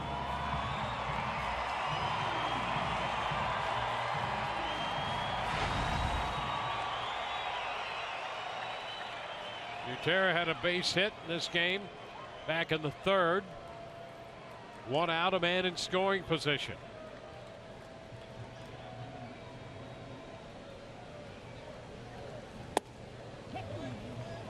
That's a strike. Breaking pitch. Butera had a big hit in the game Saturday in which they mounted that great comeback. His double tied the game in the ninth inning.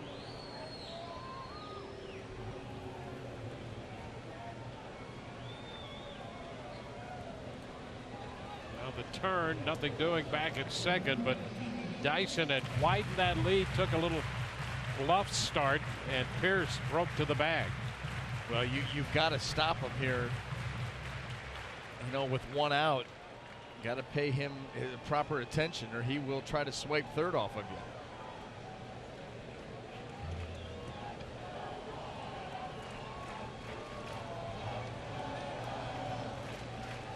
And a turn, move back there.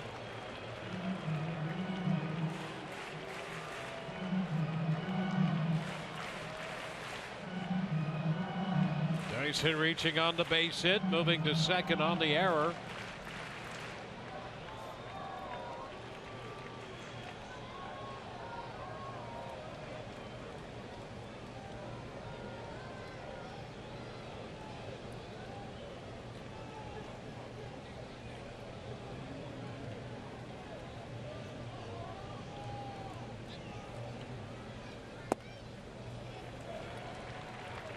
Two balls and a strike.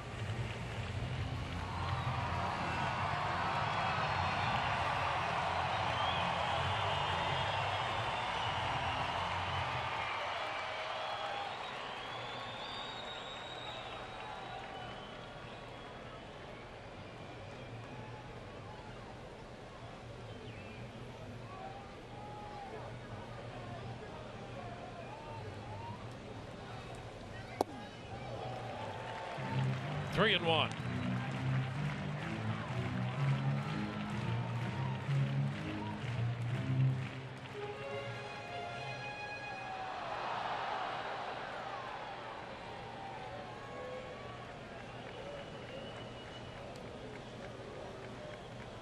Dyson the runner.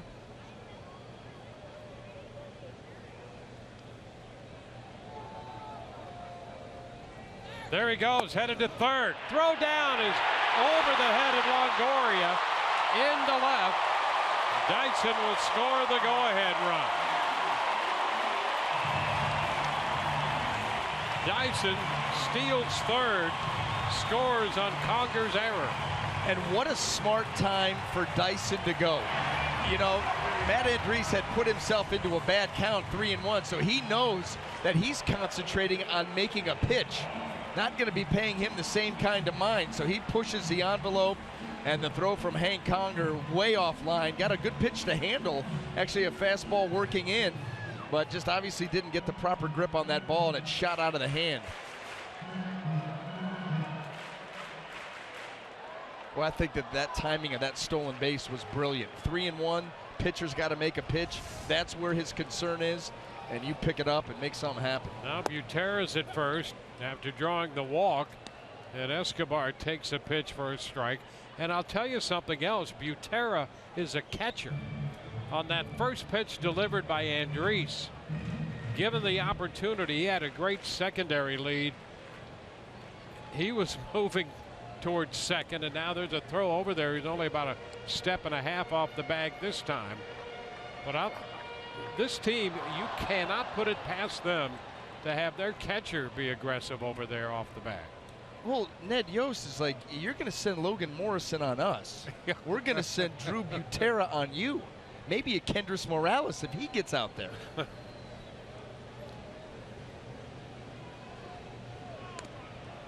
Another toss over there. That's why he's a half step off the bag, and now they're throwing to first, because he almost took advantage of no one paying attention to him on the first pitch to Escobar.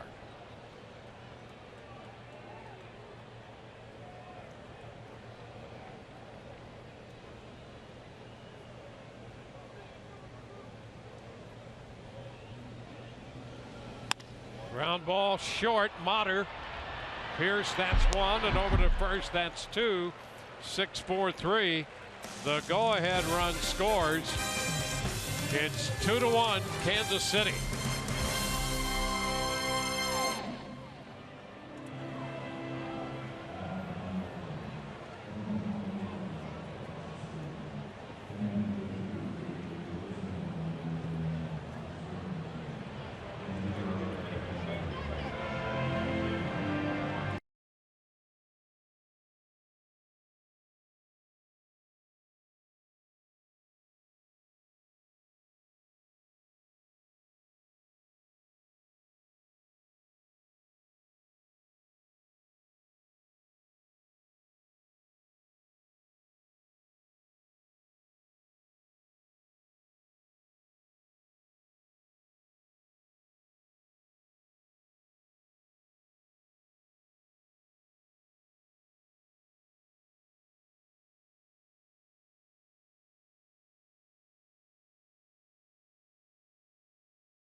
Of all the soldiers who have fallen fighting for our freedom.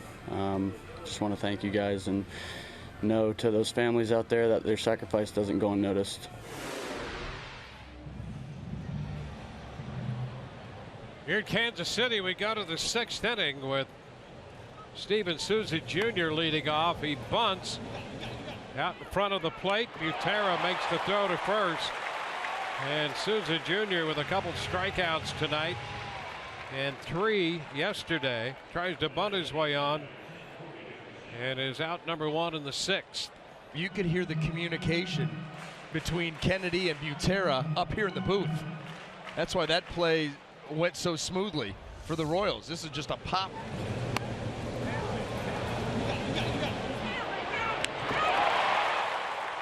That's how you do it.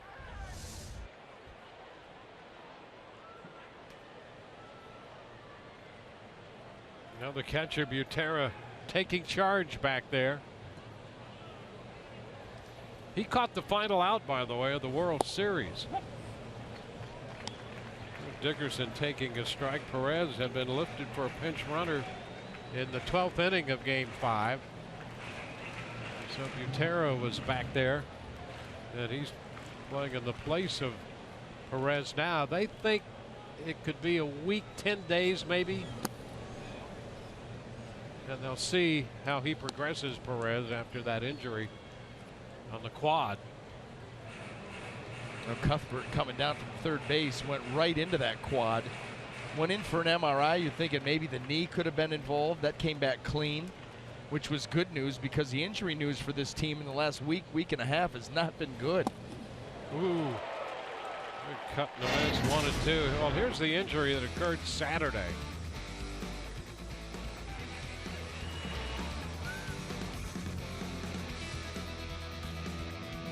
Got him right on that quad, spun him all the way around. You never like to see that.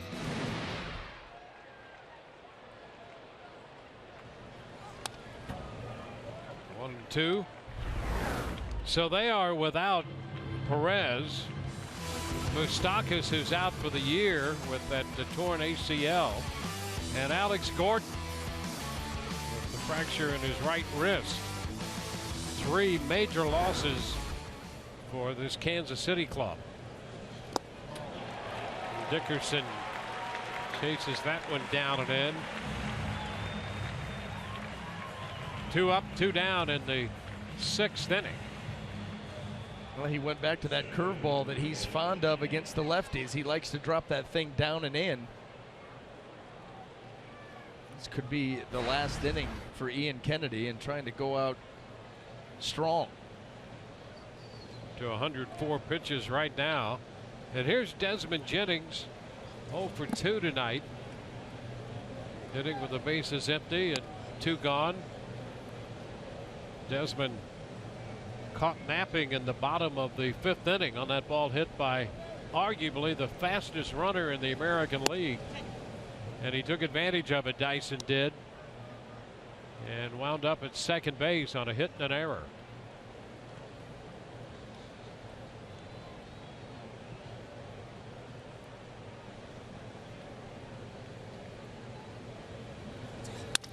Broken bat, the popper shallow left. Escobar handles that. 1, 2, 3, go the Rays. Bottom of the 6th coming. 2-1 Kansas City.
To learn more.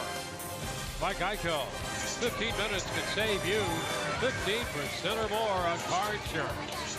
And by your Southern Chevy dealers. 2-1 Kansas City leading. Royals coming in to bat in the bottom of the 6th. Whit Merrifield, their second baseman, leads off against Matt Andriese. His pitch is down and away. Andriese, through 5 innings, had made 65 pitches, 43 strikes.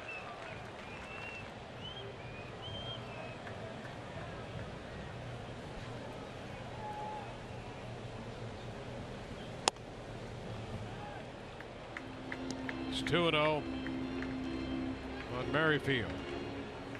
Kane next, and then Hosmer.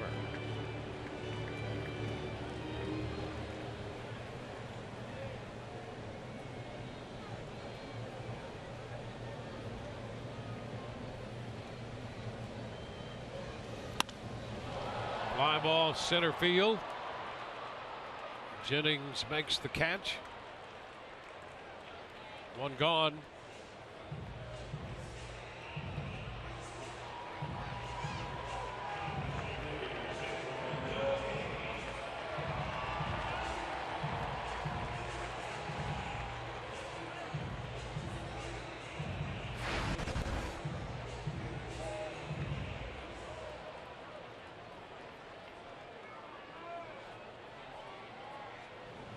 Lorenzo Cain.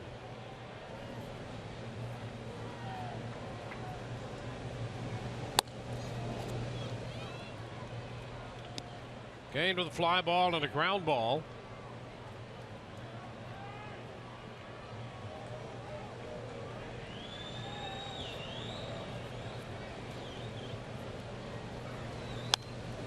Fouls it back. We talked earlier about the comebacks Kansas City made in their series against the White Sox. Cain a big part of that. Saturday, he beat out what was a potential double play ball, kept the 9th inning alive. Started the comeback Sunday with a home run. Shoots it into center. Jennings comes in and makes the catch. So 2 up and 2 down. Well, and I bet you anything with the injuries that we just saw, you know, to Moustakas and Gordon and now Perez, you know, shorter version, that Hosmer, Lorenzo Cain, that core group that has really turned this organization around. They're, you know, not putting extra pressure on themselves, but they are taking on more responsibility. I mean, this guy right here, Eric Hosmer, coming into tonight was on a tear. Lorenzo Cain, as you just pointed out, playing a big role in these weekend wins. Oh, look out. A hot shot right back over the mound, over the top of Andriese, and a base hit center field. Well, up the middle approach is the key for Eric Hosmer. When he's going well, he'll use the middle of the field, and that allows him to really use the whole field. And that one right there about peeled Andriese right off the back of his jersey. Wow.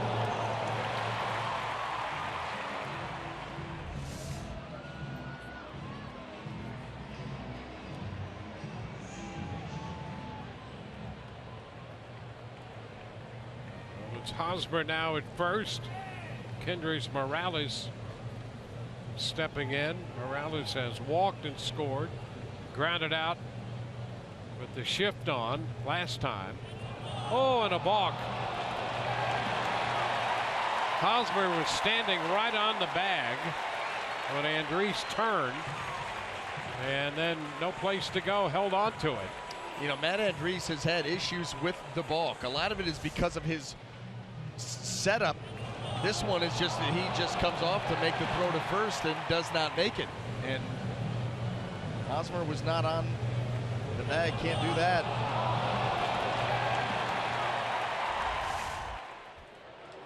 I think he had 5 balks down in AAA, and a lot of it is because of the way that he comes set. You see him right here.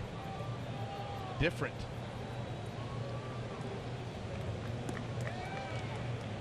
So now it's Hosmer in scoring position. The Rays gave up the unearned run in the 5th inning as a result of the error. And now the balk puts a man in scoring position. Morales takes the pitch down. 1-0.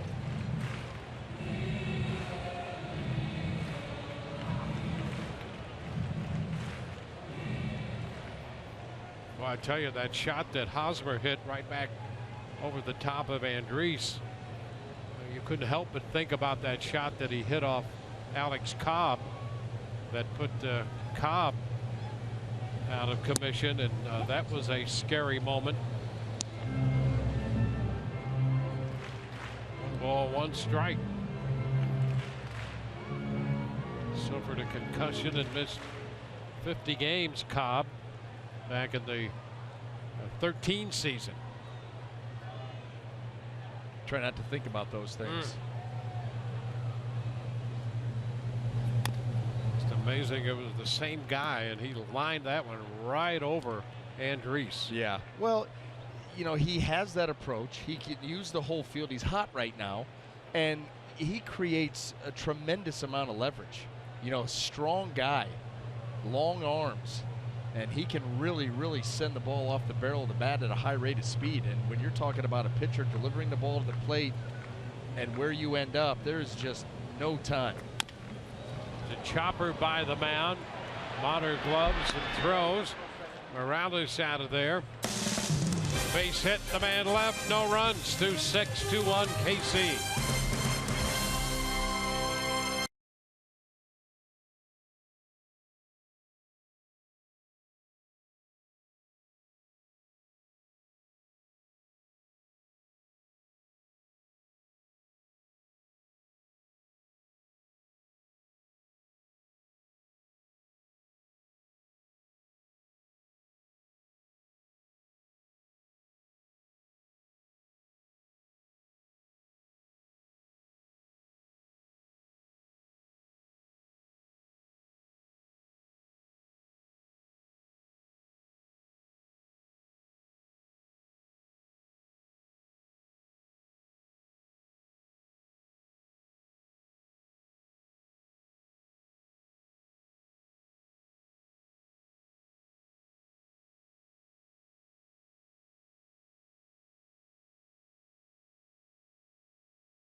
USAA honors our fallen soldiers.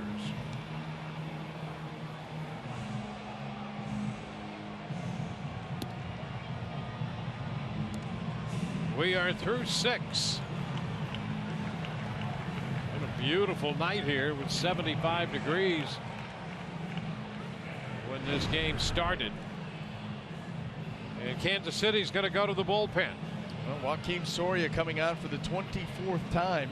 Got a 2-1 record with 8 holes, an ERA of 3.47 in 23 and a third innings of work. Former closer now coming in the 7th inning, and you start to think about what this bullpen, #1 bullpen in Major League Baseball as far as ERA goes. Soria's first pitch to Hank Conger is a strike.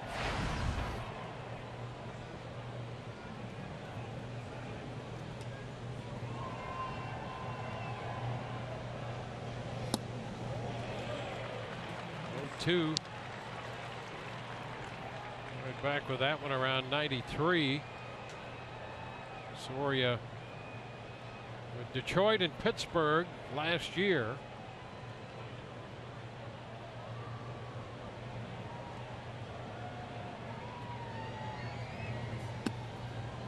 He may not throw the ball as hard as he did, but he can be tough to pick it up. He hides the ball well. Well, hides it well, and 93, 94 with the good off-speed pitches still allows him, to be successful, be a part of this lockdown bullpen. Chopped foul.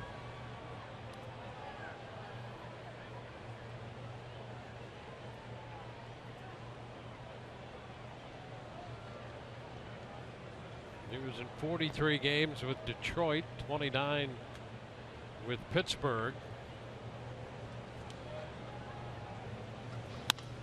Ground ball right side. Soria's going to have to cover. And a nice play by Hosmer right there on the pickup and the feed. Yeah, I mean, very athletic. We talked about the athletes on this team, and Eric Hosmer coming off the bag. As soon as he vacates the bag, Soria's got to get there. Should be going anyway.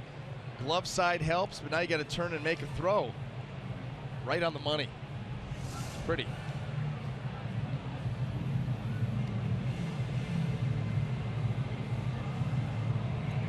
Top of the batting order now. One out in the 7th.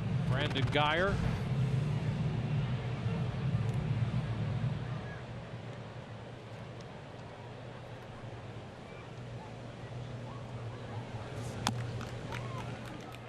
Strike one.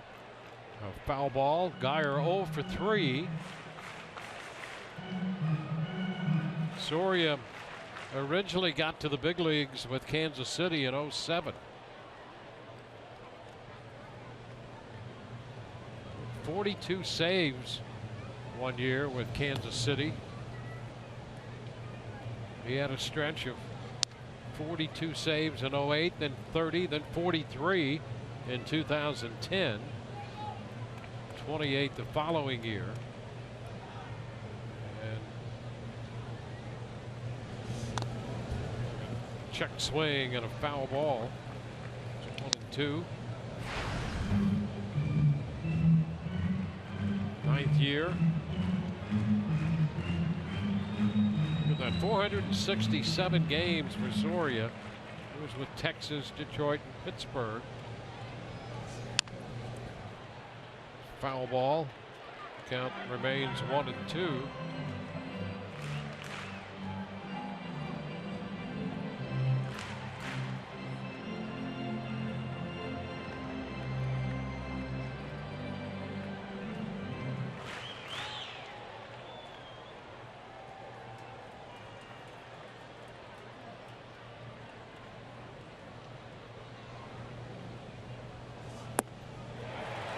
Guyer is out on strikes. Here's what's coming up tomorrow on Rays Live, the pregame show presented by your Gulf Coast Honda dealers. Rays will have Drew Smiley on the mound, and we'll hear from Drew Smiley. And Orestes will break down Lorenzo Cain, the great center fielder here for the Kansas City Royals.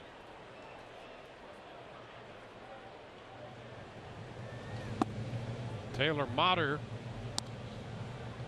want to know the count.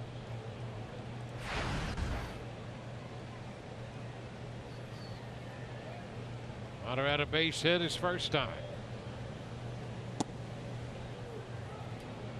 Now 2-0. The Rays down just a run. Base runners, one big swing.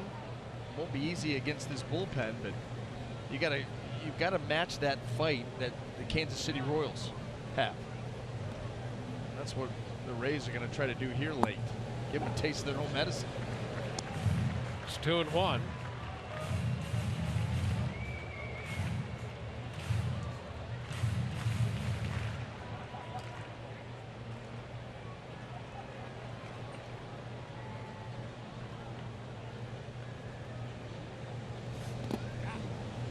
Three balls and a strike. Soria had Tommy John surgery before he ever got to the big leagues. Just a year into his career in the minor leagues, had Tommy John surgery, and then after those big years in Kansas City, had elbow issues again that required surgery. That was in 2012. Off the end of the bat, cued foul. The count is full. Did have 17 saves one year for Texas coming back, and then last year his time in Detroit, 23 there and 1 for Pittsburgh.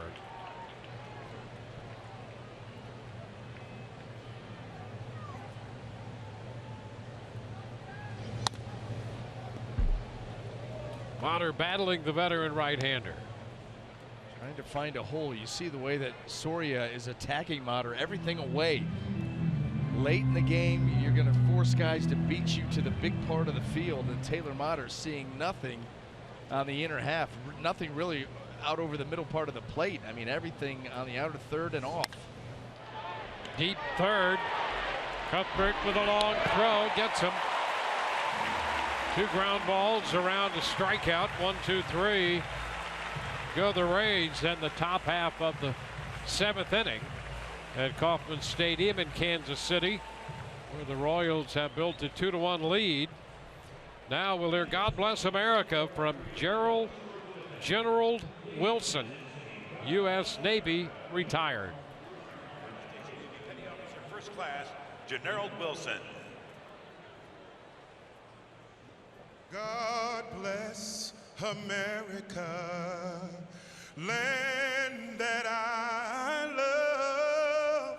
Stand beside her and guide her through the nights with the lights from above.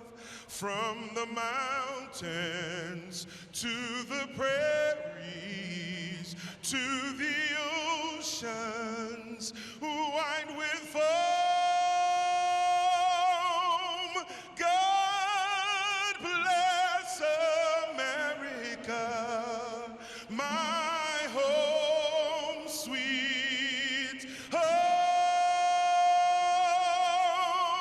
God bless America, my home sweet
support over the years, all of our troops, and most important, the families that are dealing with missing some loved ones overseas. Thank you so much for everything you do. I just want to wish you guys a happy Memorial Day.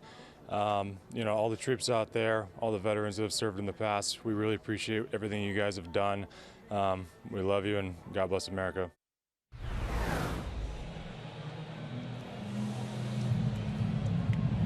Back in Kansas City on the evening of Memorial Day. We go to the bottom of the 7th inning. And Andres will face Paulo Orlando, who tries to bunt. Did he go for it? Yes, he did on the appeal down to Bob Davidson. That's a strike. Boy, late square. Absolutely went after that and then tried to pull it back a little bit late.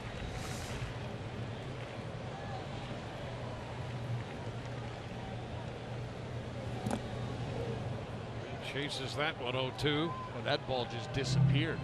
Orlando's swing told you that he was sure he was going to be able to go down there and get that pitch and then watch it bottom out.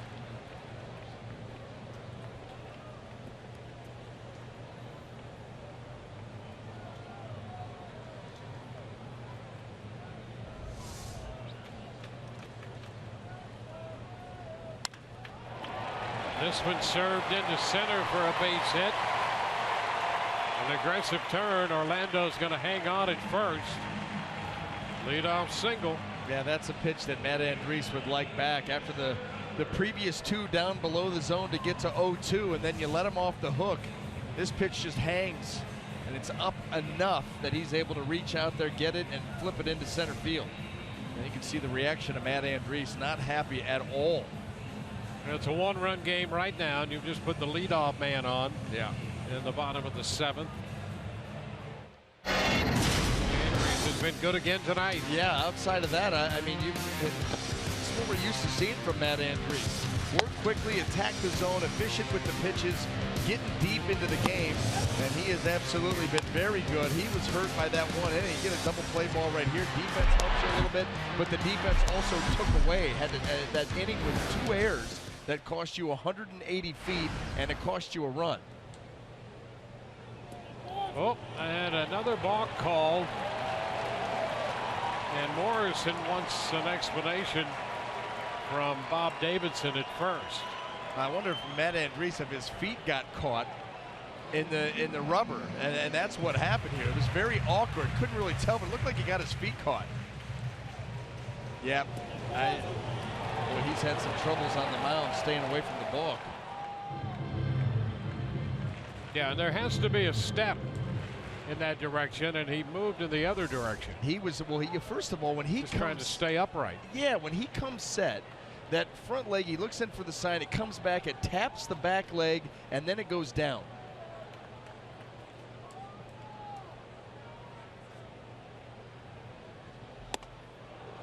Cut and a miss by Cuthbert on the pitch up. We'll be able to see it from here.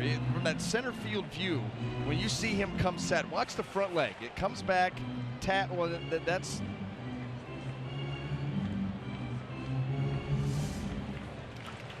That was the, you know, the play went awry, but when he comes set, watch how he taps and then puts it down. He was trying to go over there as he was tapping. That's why it got caught. Yeah, he never really put it down.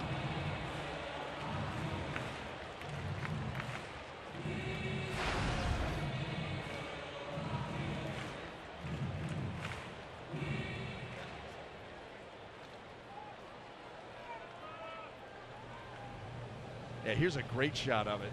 Coming set. This is, you don't see this very often. A little tap.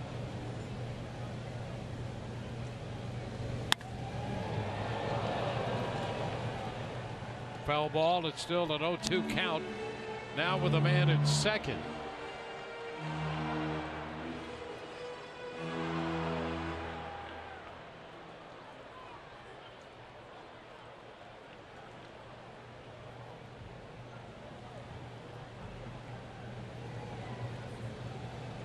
Balks tonight, each in the last 2 innings. Says to Andriese. Chopped to third. Longoria takes care of that. Third base. Modern's there. Safe. Orlando, you could see him trying to time up his potential advance, thinking third base might be open. Modern tried to get over there. Well, we'll see what happens here, because for a split second, Paulo Orlando's foot came off the bag. Here it is. Chopper, Evan Longoria going to look him back. There's nothing else you can do there. And you see, was the tag applied the entire time by Taylor Motter. They're going to take a look at it.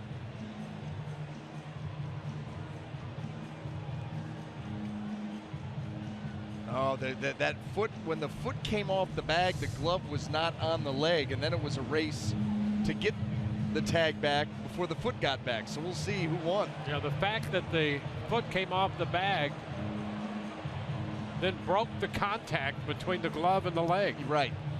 That's exactly right. And, you know, you look down there, Dan Iasagna, his face was right in the middle of that play. He was right on top of it. You know, they've just shown an angle here at the ballpark, and I think he could.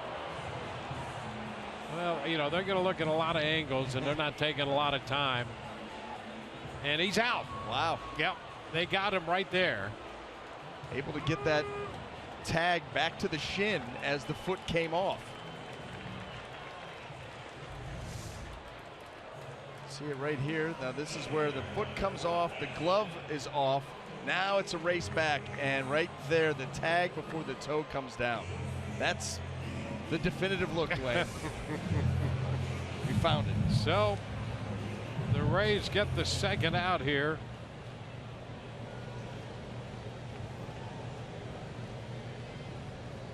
And here's Dyson. Bunts fouled, so that play is going to go into the books. Longoria, Morris, and DeMotter 5-3-6. An attempted move up by Orlando. But that's the aggressive nature of this Kansas City club. And Orlando took his chances that he somehow could beat Motter to cover. Well, if that foot doesn't come off the bag, he probably is still there. And, you know, it's an aggressive play, but it's also a play where you think about getting to third base with less than 2 outs. Yep. Well, we talked about that, you know, the other day. That's a play that never occurred before, that coming off the bag business. Yeah. Until replays. We very seldom ever saw that, and now it's fairly commonplace because you've got the replay to look at it again. And guys are taught, and this wasn't the case because the foot coming off the bag broke the tag, but guys are taught that when you make the tag, you keep the tag on them. Yep. You hold them there until, you know, the play is over and everything is settled. Then you can take that tag off of them, and we'll see where we are. Yeah, in the age of replay, that becomes one of the fundamentals. Yep. There's no more swipe tags. 1 and 2. And here's another look. He's trying to keep it on him, but that toe comes off. Now it's reaching back, and he right there. That's clear as day, right below the kneecap.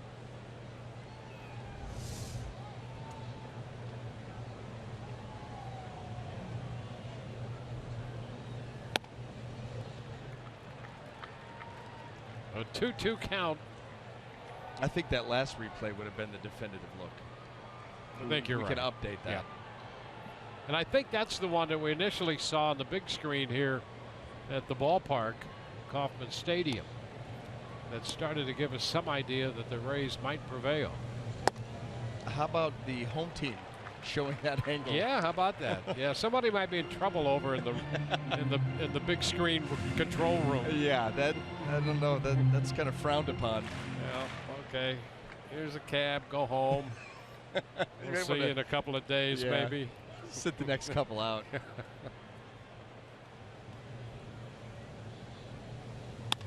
3-2, lifted into left, and Geyer to his right toward the line makes the catch. We're through 7 innings in Kansas City. 2-1, Kansas City.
look forward to hearing from you fellas in a couple of innings.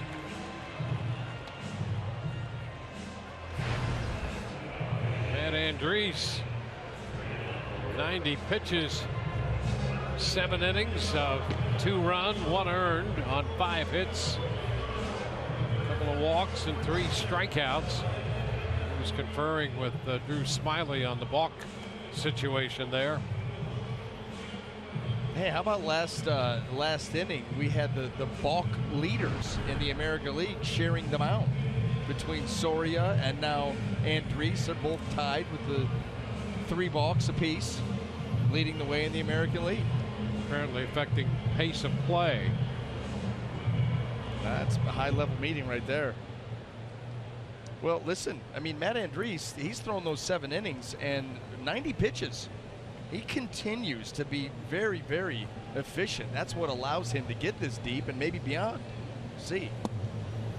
We go to the 8th. Kelvin Herrera, hard-throwing right-hander. Evan Longoria leading it off. First pitch is a strike. Evan's been on twice with a single and a walk. 1 for 2 officially. Struck out his first time. 0-2. You get into this part of the bullpen and you get high octane.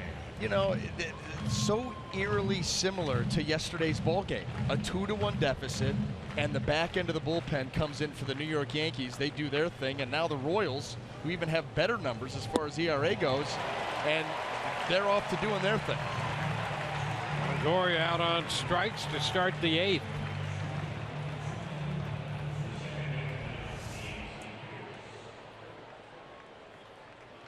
Breaking that slider down and away, starts him with 1, finishes him with 1.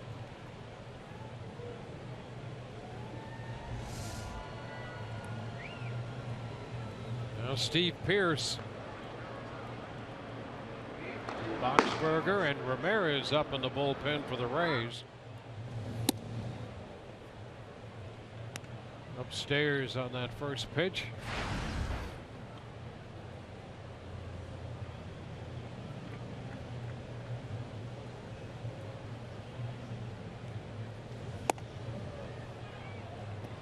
Two and 0.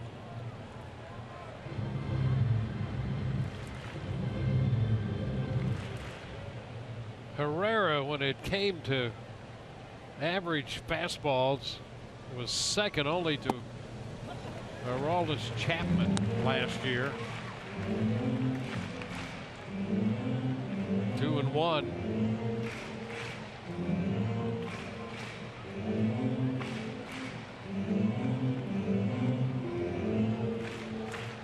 Saw a stat yesterday, Dwayne, that the Rays hitters saw 68 fastballs in yesterday's game.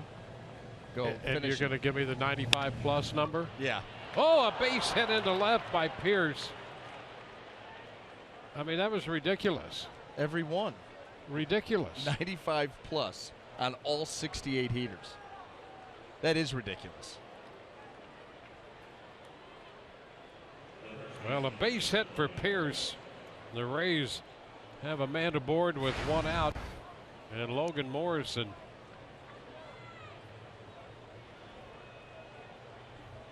A 2-1 ball game right now.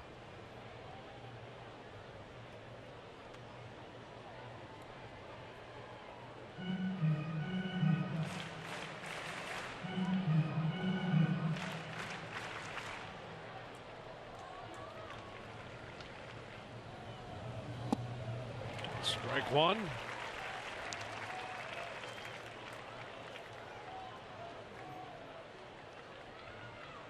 Logan had a base hit and a steal in the 4th and scored the run for the Rays.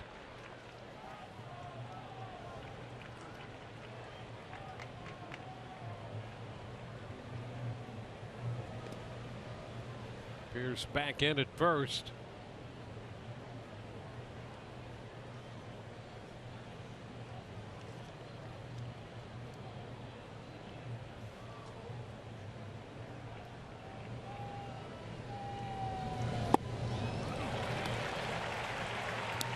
Two. Boy, I'll tell you, you get that fastball that can get up there, push 100 miles an hour at times. And then you put the slider with that and the change. The slider at one point was not a prominent pitch for him. You'd see it occasionally, but not very much. But that's not the case now. No, mostly to the right-handed hitters, the changeup mostly to lefties. But he's got different ways to attack now. And you're right, the triple-digit fastball, always a threat. Then a good changeup, and we saw the breaking balls to Longoria. They were very good, sharp.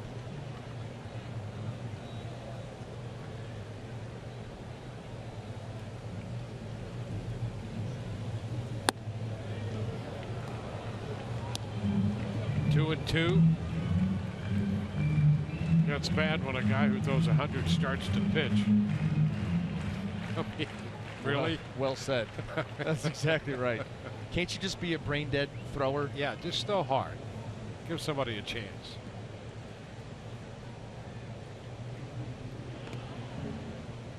It's Pierce at first.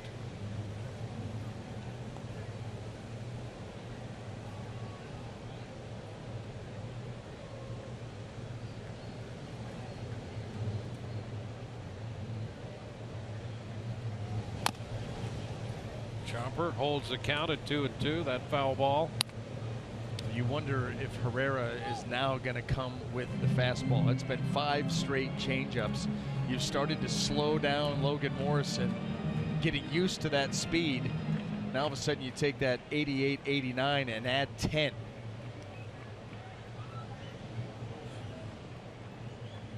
There it is. Ground ball. Deflected off Herrera, and that toss to first, an underhanded flip. Maybe that's coming into vogue. Maybe we missed the memo. I've never seen a longer flip than what we saw yesterday from Jake Odorizzi. And Guillermo Herrera, well, you talk about the similarities between these games. This is not close. He just chucks it underhand.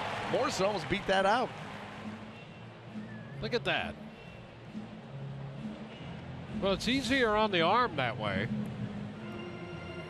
Yeah. I mean, physiologically, we're really constructed to toss a ball underhanded, but boy, it made for a close play, and it's a little unusual, and we've seen that on back-to-back days now.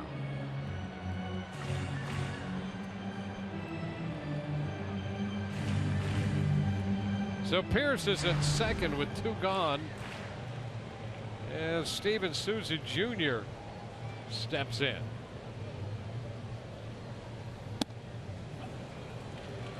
Takes a strike.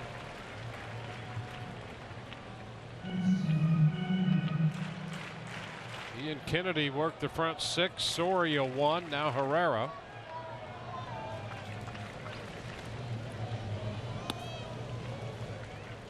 It's a ball and a strike.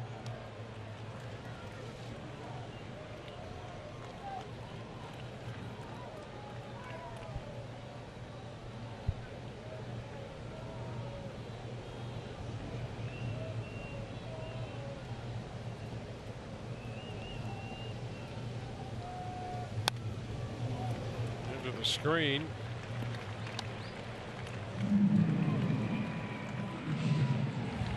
1-2 the count. Well, if I'm Herrera here, Souza Jr. doesn't see another heater. I'm going to that slider down and away and bank on the fact that he's going to swing at one of them. Maybe hang one. That'd be nice. Goes Pierce for third. Ground ball. That's going to go through the hole into shallow left. The throw to the plate, not going to be in time. Pierce breaking on that pitch. Scores from second, and the Rays get the tying run on the ground ball off the bat of Souza. And the Rays, with some aggressive base running, have tied the game. Well, he did go to the slider. Cuthbert covering third base. You know, Pierce off and running. And Cuthbert's going to go to cover, and there's no one there to make that play. Wasn't hit very hard. There was just no defender. Vacated his position. Escobar, the shortstop, getting to the ball and making a desperate throw to the plate, but Pierce was all over the plate with the tying run. Boy, did it get quiet in here. Well, what they've seen is the tables turned on them. That's what the Royals do to people all the time. Corey Dickerson at the plate. It's a 2-2 contest now. Way up with that pitch at 98. That'll make you uncomfortable. Now that is an anger pitch, is all that was. That's Herrera trying to fire one as hard as he can, ticked off at what just happened. He came in with an ERA of under 1.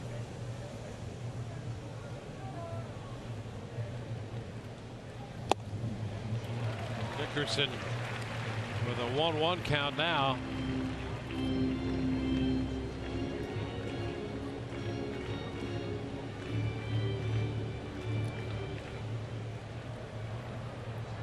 Beers has scored the tying run.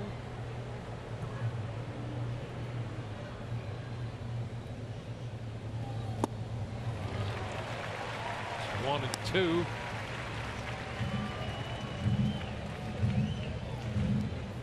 Off-speed pitch had Dickerson out in front. You're gearing for 100, you get 89. Back to that pitching thing.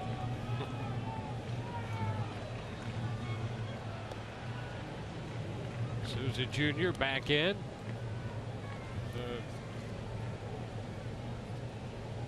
A couple of hits and a run and some aggressive base running here in this inning.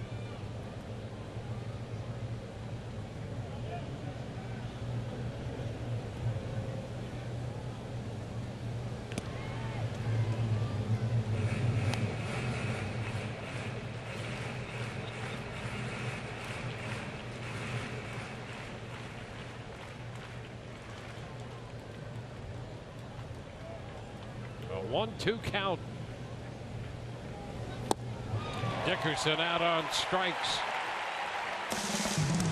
Rays are out, but they get a run, and this game is tied 2-2.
Another quality start for Matt Andriese. Very good once again, very efficient once again. Understanding, this Kansas City Royal team is very aggressive. A lot of high quality pitches early in counts. He was able to get early in the count outs, get a little help from his defense. His defense actually let him down at another part of the game with a couple of errors in one inning that led to a run. But 7 innings of strong baseball being pitched by Matt Andriese in just 90 pitches, as he tried to match Ian Kennedy, who gave up just 3 hits and a run, an unearned run in his 6 innings. And the Rays will call upon Erasmo Ramirez to make his 21st appearance as we go to the bottom of the 8th. Change on the Rays infield as well. First pitch to Butera is a strike. Brad Miller's in the game at shortstop. Taylor Motter moves over to play second, replacing Pierce. And another strike from Ramirez.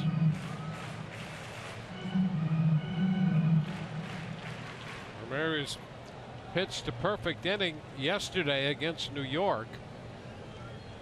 Got 3 ground balls. It's 1-2.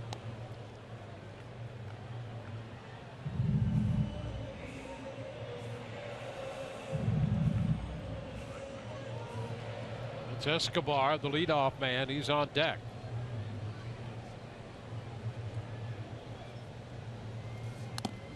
And a foul ball that caught Conger. Just enough to stay alive for Butera.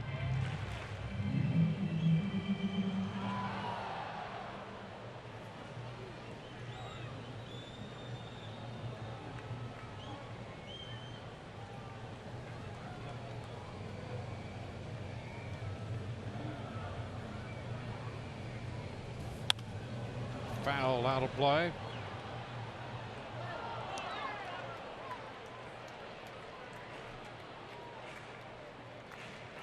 The Rays got the tying run across the plate in the top of the 8th.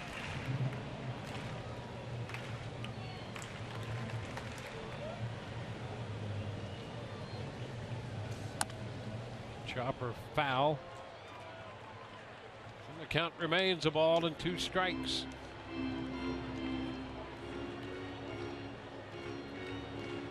Ramirez facing Butera for the first time.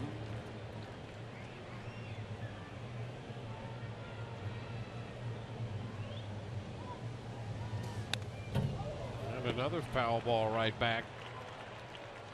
That pitch up, very top of the zone.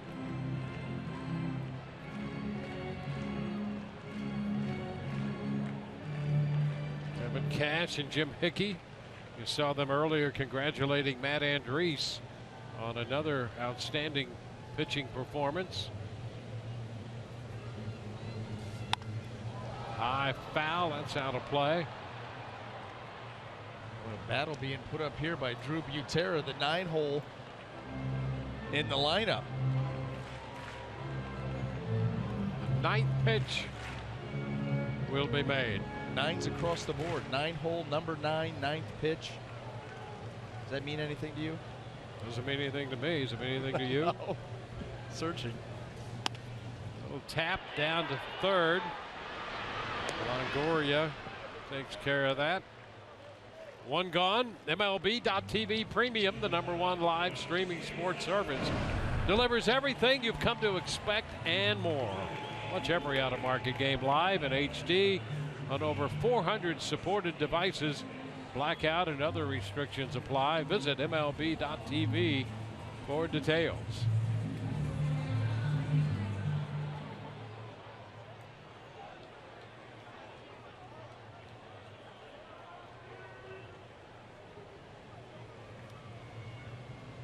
Here's Alcides Escobar.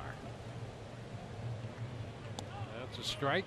You know, I think that in telling a story, I think I'm going to start tacking on that phrase "and more" to everything that I say, because it just makes it sound better.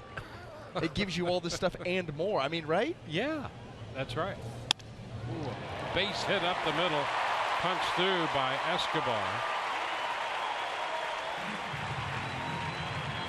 Well, Escobar has his first hit of the night. It's also his first hit ever against Ramirez. He'd gone 0 for 6 against Erasmo until this ground ball found its way up the middle. Well, you got that open shot. He stays right up the middle. We've seen a number of these Royal hitters be able to use the middle of the field with great effect. You got a guy out there who can run a little bit. Keep your eye on him. Yeah, he's 10 of 12 in the steal department.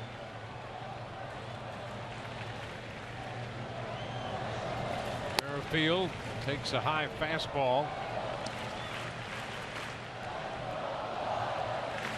Well, and with Escobar being held on, Taylor Motter shading a little bit towards second base. Not a huge hole, especially if Logan Morrison can pop off. You think about Merrifield maybe trying to hit the ball the other way, especially if they stay away from him. Runner goes. Good jump. And a ground ball through the right side. Motter is left to cover the bag. It's going to be first and third. Merrifield chopped it right through the spot vacated by Motter, and Escobar doing everything he could do to get out of the way. Look at this. This team, so frustrating. This is how they're built, and how that ball, how he hurdles that ball.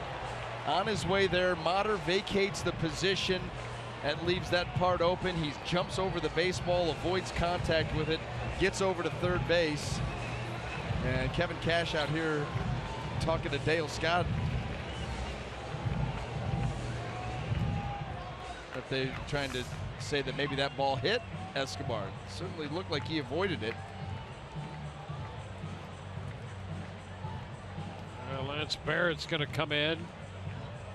He was right there making the call. The umpires are going to have a conference.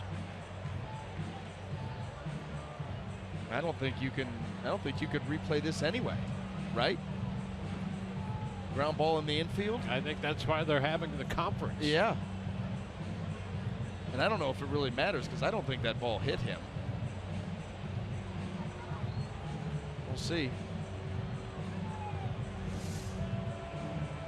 Take a look at this.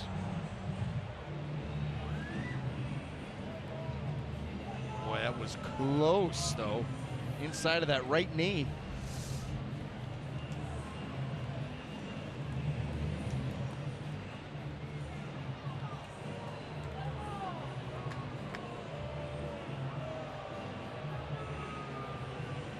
Well, here you go. It's worth a shot. I don't think that this thing is going to be overturned, but if you're Kevin Cash, you almost have to. You got runners at first and third here, one out, and you've got Kane and Hosmer coming up. You can't pitch around both of them.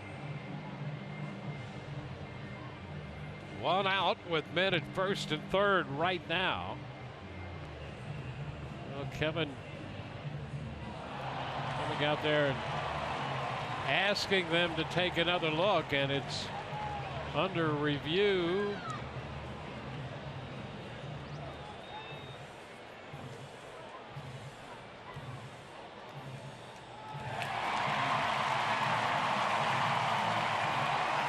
So it's first and third.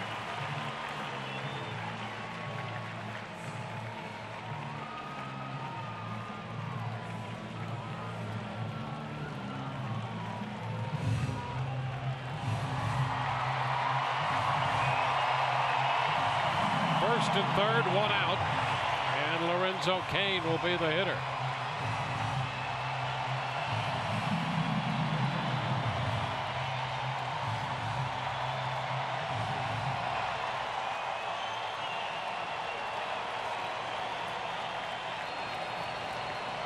Cain 0 for 3, and the infield is up. And he shoots this one foul. Out of play, strike one.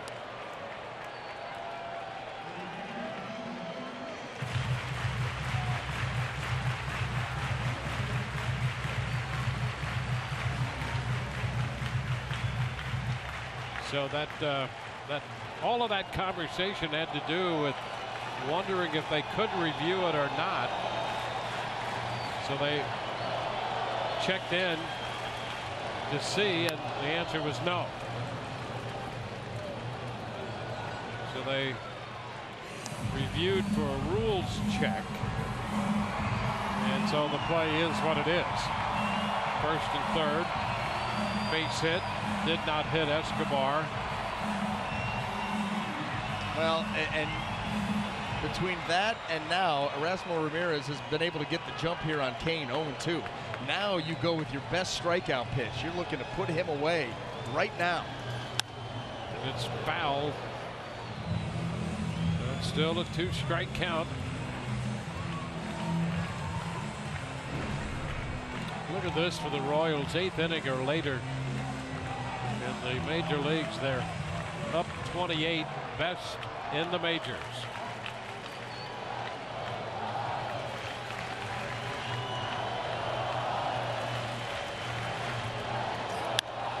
High foul, that'll play. The pitch at the very top of the zone. Well, he's changed eye levels throughout this at bat. A couple of pitches down to start, a couple of fastballs up, one higher than the previous one. Now maybe you go back down to that changeup below the zone. You've been working up and down.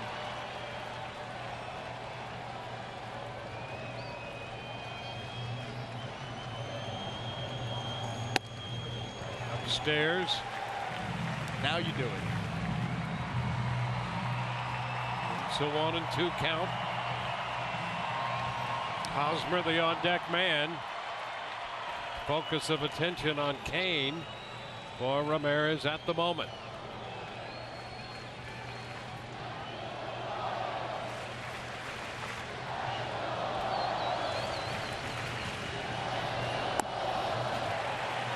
Two and two. That's another one of those instances where you've got him set up for it. It's the right pitch. Execution just not quite there. Wasn't presented as a strike well enough to get Kane to swing, and we know Kane wants to swing. They need to come up with a big one here.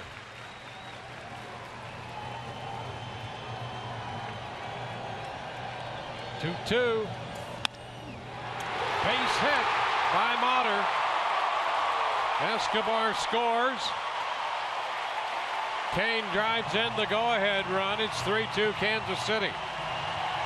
You know, how about that at-bat by Lorenzo Kane? That was not an easy at-bat. You've got a motivated pitcher with good stuff trying to put you away. He gets ahead of you and still aggressively swinging. Stays inside that baseball and hits it hard enough that he gets it by Taylor Motter, who's pulled in. That close. What an AB. What they have seen since 2011, when they brought him over here from the Brewers, a maturing outfielder, maturing hitter, major part of this Kansas City success story. And he comes through here. Now the Rays are down by 1. Eric Hosmer takes the pitch away.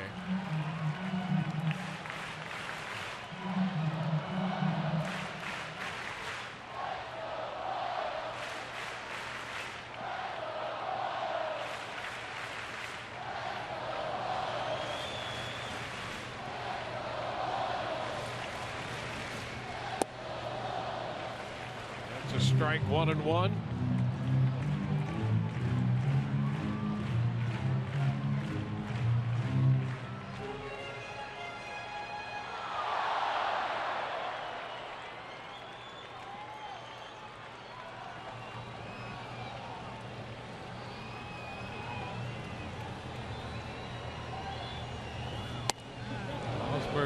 Did go.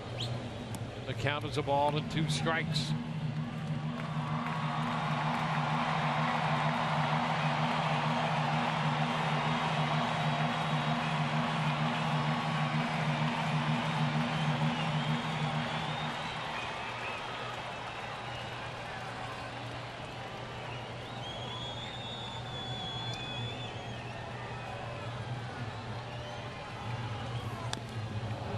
Foul ball that caught Dale Scott.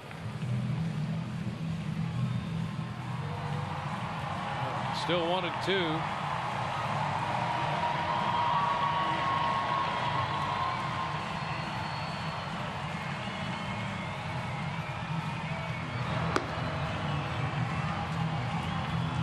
Garten up in the Rays bullpen now.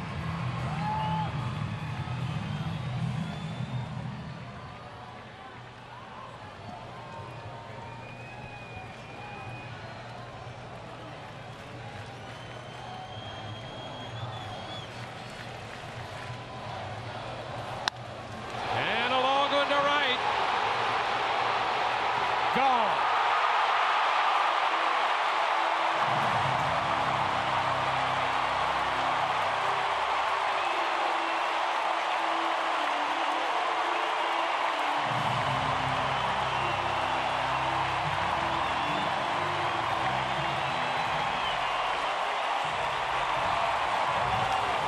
Eric Hosmer, the heart and soul of this lineup, certainly now. As Yost belted a 3-run home run to make it a 6-2 game. Well, here it is, fastball middle in. Eric Hosmer came into this game red hot. His last 4 games coming in, he was 9 out of 17, hitting the ball to all fields. Pitch him away, he'll hit the ball into left. Pitch him middle, he'll hit that ball up the middle, and you pitch him in, and his hands right now quick enough to turn on it. That's what makes him so dangerous and so productive. Rays make the pitching change.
Baseball on Fox Sports Sun, brought to you by Jeep.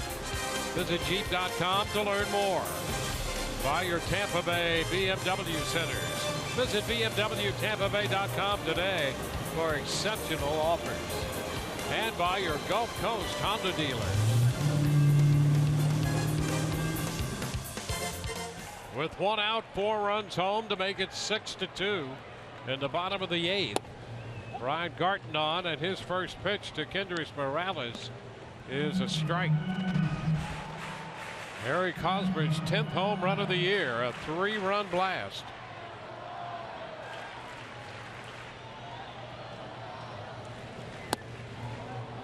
Oh, 2.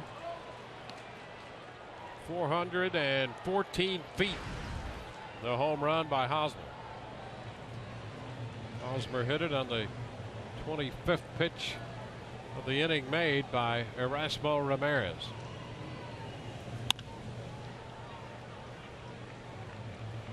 Well, that just makes him now plus 32. They are the best late. Well, I mean, you combine the fact that you're that clutch, that you're that good late in games, and the bullpen that you have, it's no wonder they're on this run. And a little looper the other way. A base hit. Big turn at first, and Morales has a base hit.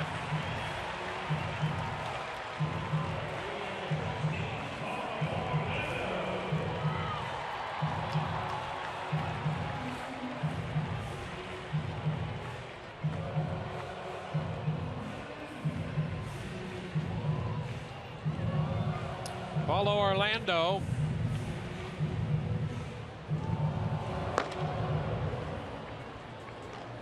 Four-run game now.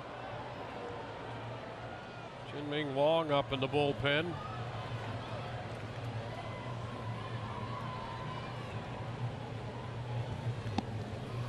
Into the dirt.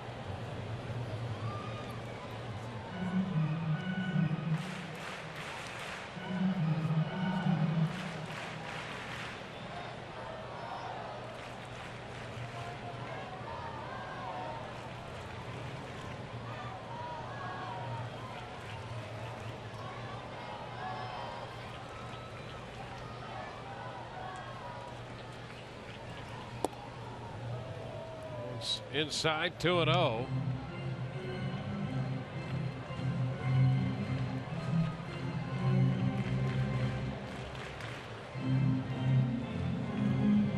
Garten pitched against the Marlins Thursday, 2 innings, and was touched for 3 runs in that one.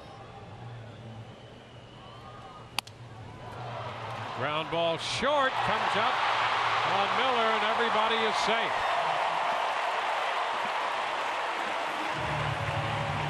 Orlando reaches on the error.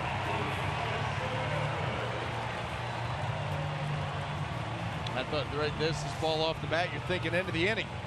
Ball gets jammed. Here comes Brad Miller over there, comes up on him, and he's just not able to glove it and not able to recover. That ball right off the heel of the glove. And you go for an opportunity to turn a double play and finish off the inning to now 2 aboard with 1 out. And how about that? 4 multi-air games, 11 in the last 7. It's tough to win those kind of numbers. Now Cuthbert, he fouls it away. Cheslor Cuthbert, the 8th hitter to come to the plate in the 8th inning for Kansas City.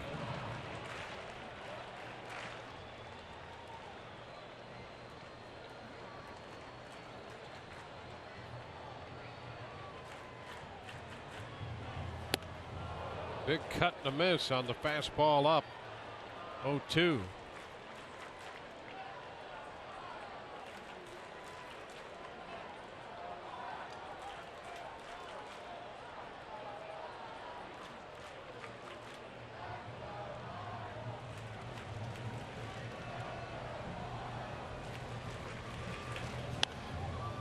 Fouled out of play. The inning opened on that long at bat by Drew Butera. 9-pitch at bat, and he finally grounded out. Then Escobar singled, and with that, 6 in a row have reached base.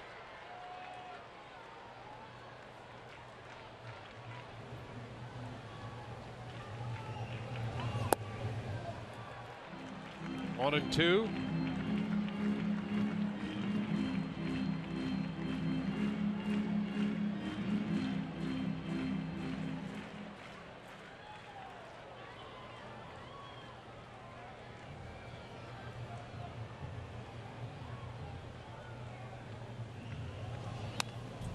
You know, Dwayne, think back to the quality of at-bats in this inning.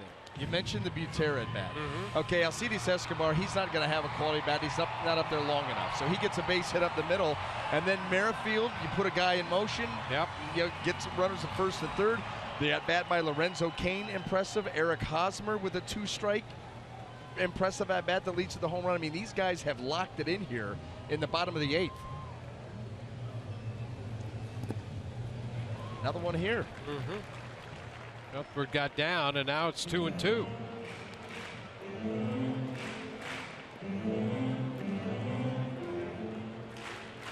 You know, really, the culture around this team, that's why you just can never count them out. How many come from behind victories did they have in the playoffs last year? About every one of them, seemed like. Ground ball, second base. Motter, Miller 1, first base 2. They do get the double play thrown by Garten. But the big blast following the RBI single by Cain, the home run by Eric Hosmer, capping a 4-run 8th. It's 6-2 Kansas City.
home run, his 10th home run of the year, to increase it from a 1-run deficit to a 4-run deficit.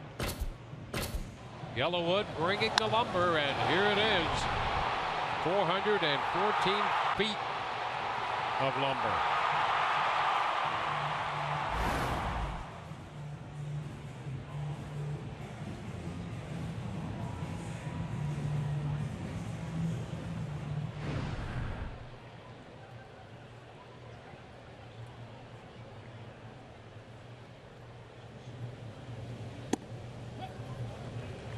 But Desmond Jennings leads off the 9th. Strike the count.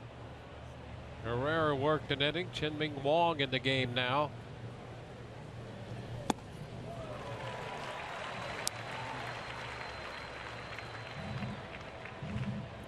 Jennings behind in the count. 2 strikes. Where's this guy been? He was with Washington for a while.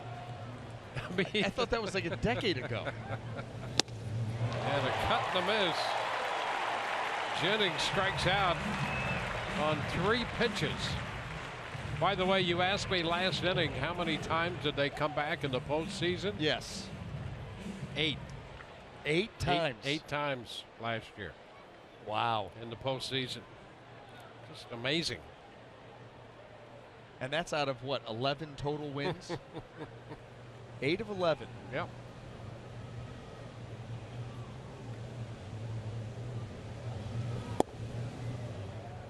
Conger takes a pitch for a ball. 1-0. Ah. Okay, then this makes sense. How about it? You know what? How about hanging with it though? Yeah. You know, just continue to some injuries and ineffectiveness, and you just hang with it. Back here throwing 92 to 94 miles an hour. Made quick work of Desmond Jennings.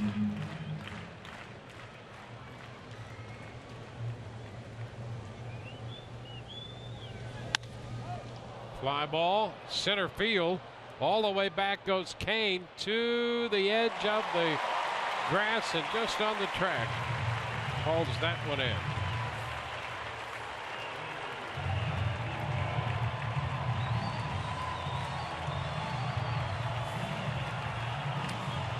So 2 up, 2 down.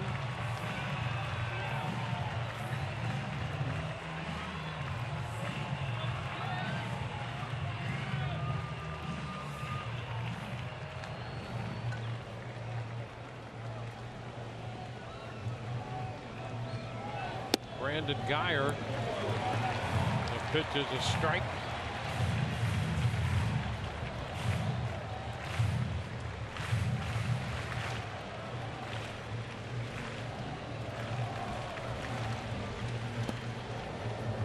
Now 1-1.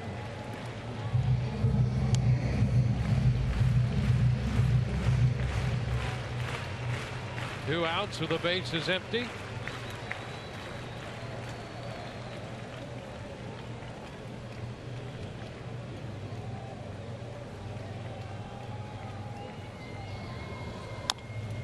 Tap third base. Cuthbert's throw, and this game is over. Rays are 3 up, 3 down in the 9th. Kansas City takes the first game of the series 6-2. Kansas City now 28-22. The Rays drop to 22-27. 6-10-1 with 4 left for Kansas City. 2-5-3, 8 left for the Rays. A 4-run 8th determined this one. Took 3 hours and 3 minutes to play it. For Brian Anderson and the rest of our crew, Dwayne Stats, hope you've enjoyed the telecast and not the outcome. We'll be with you tomorrow at 7:30. Game 2 of this 3-game series. Rays Live, the postgame presented by Checkers, comes your way next.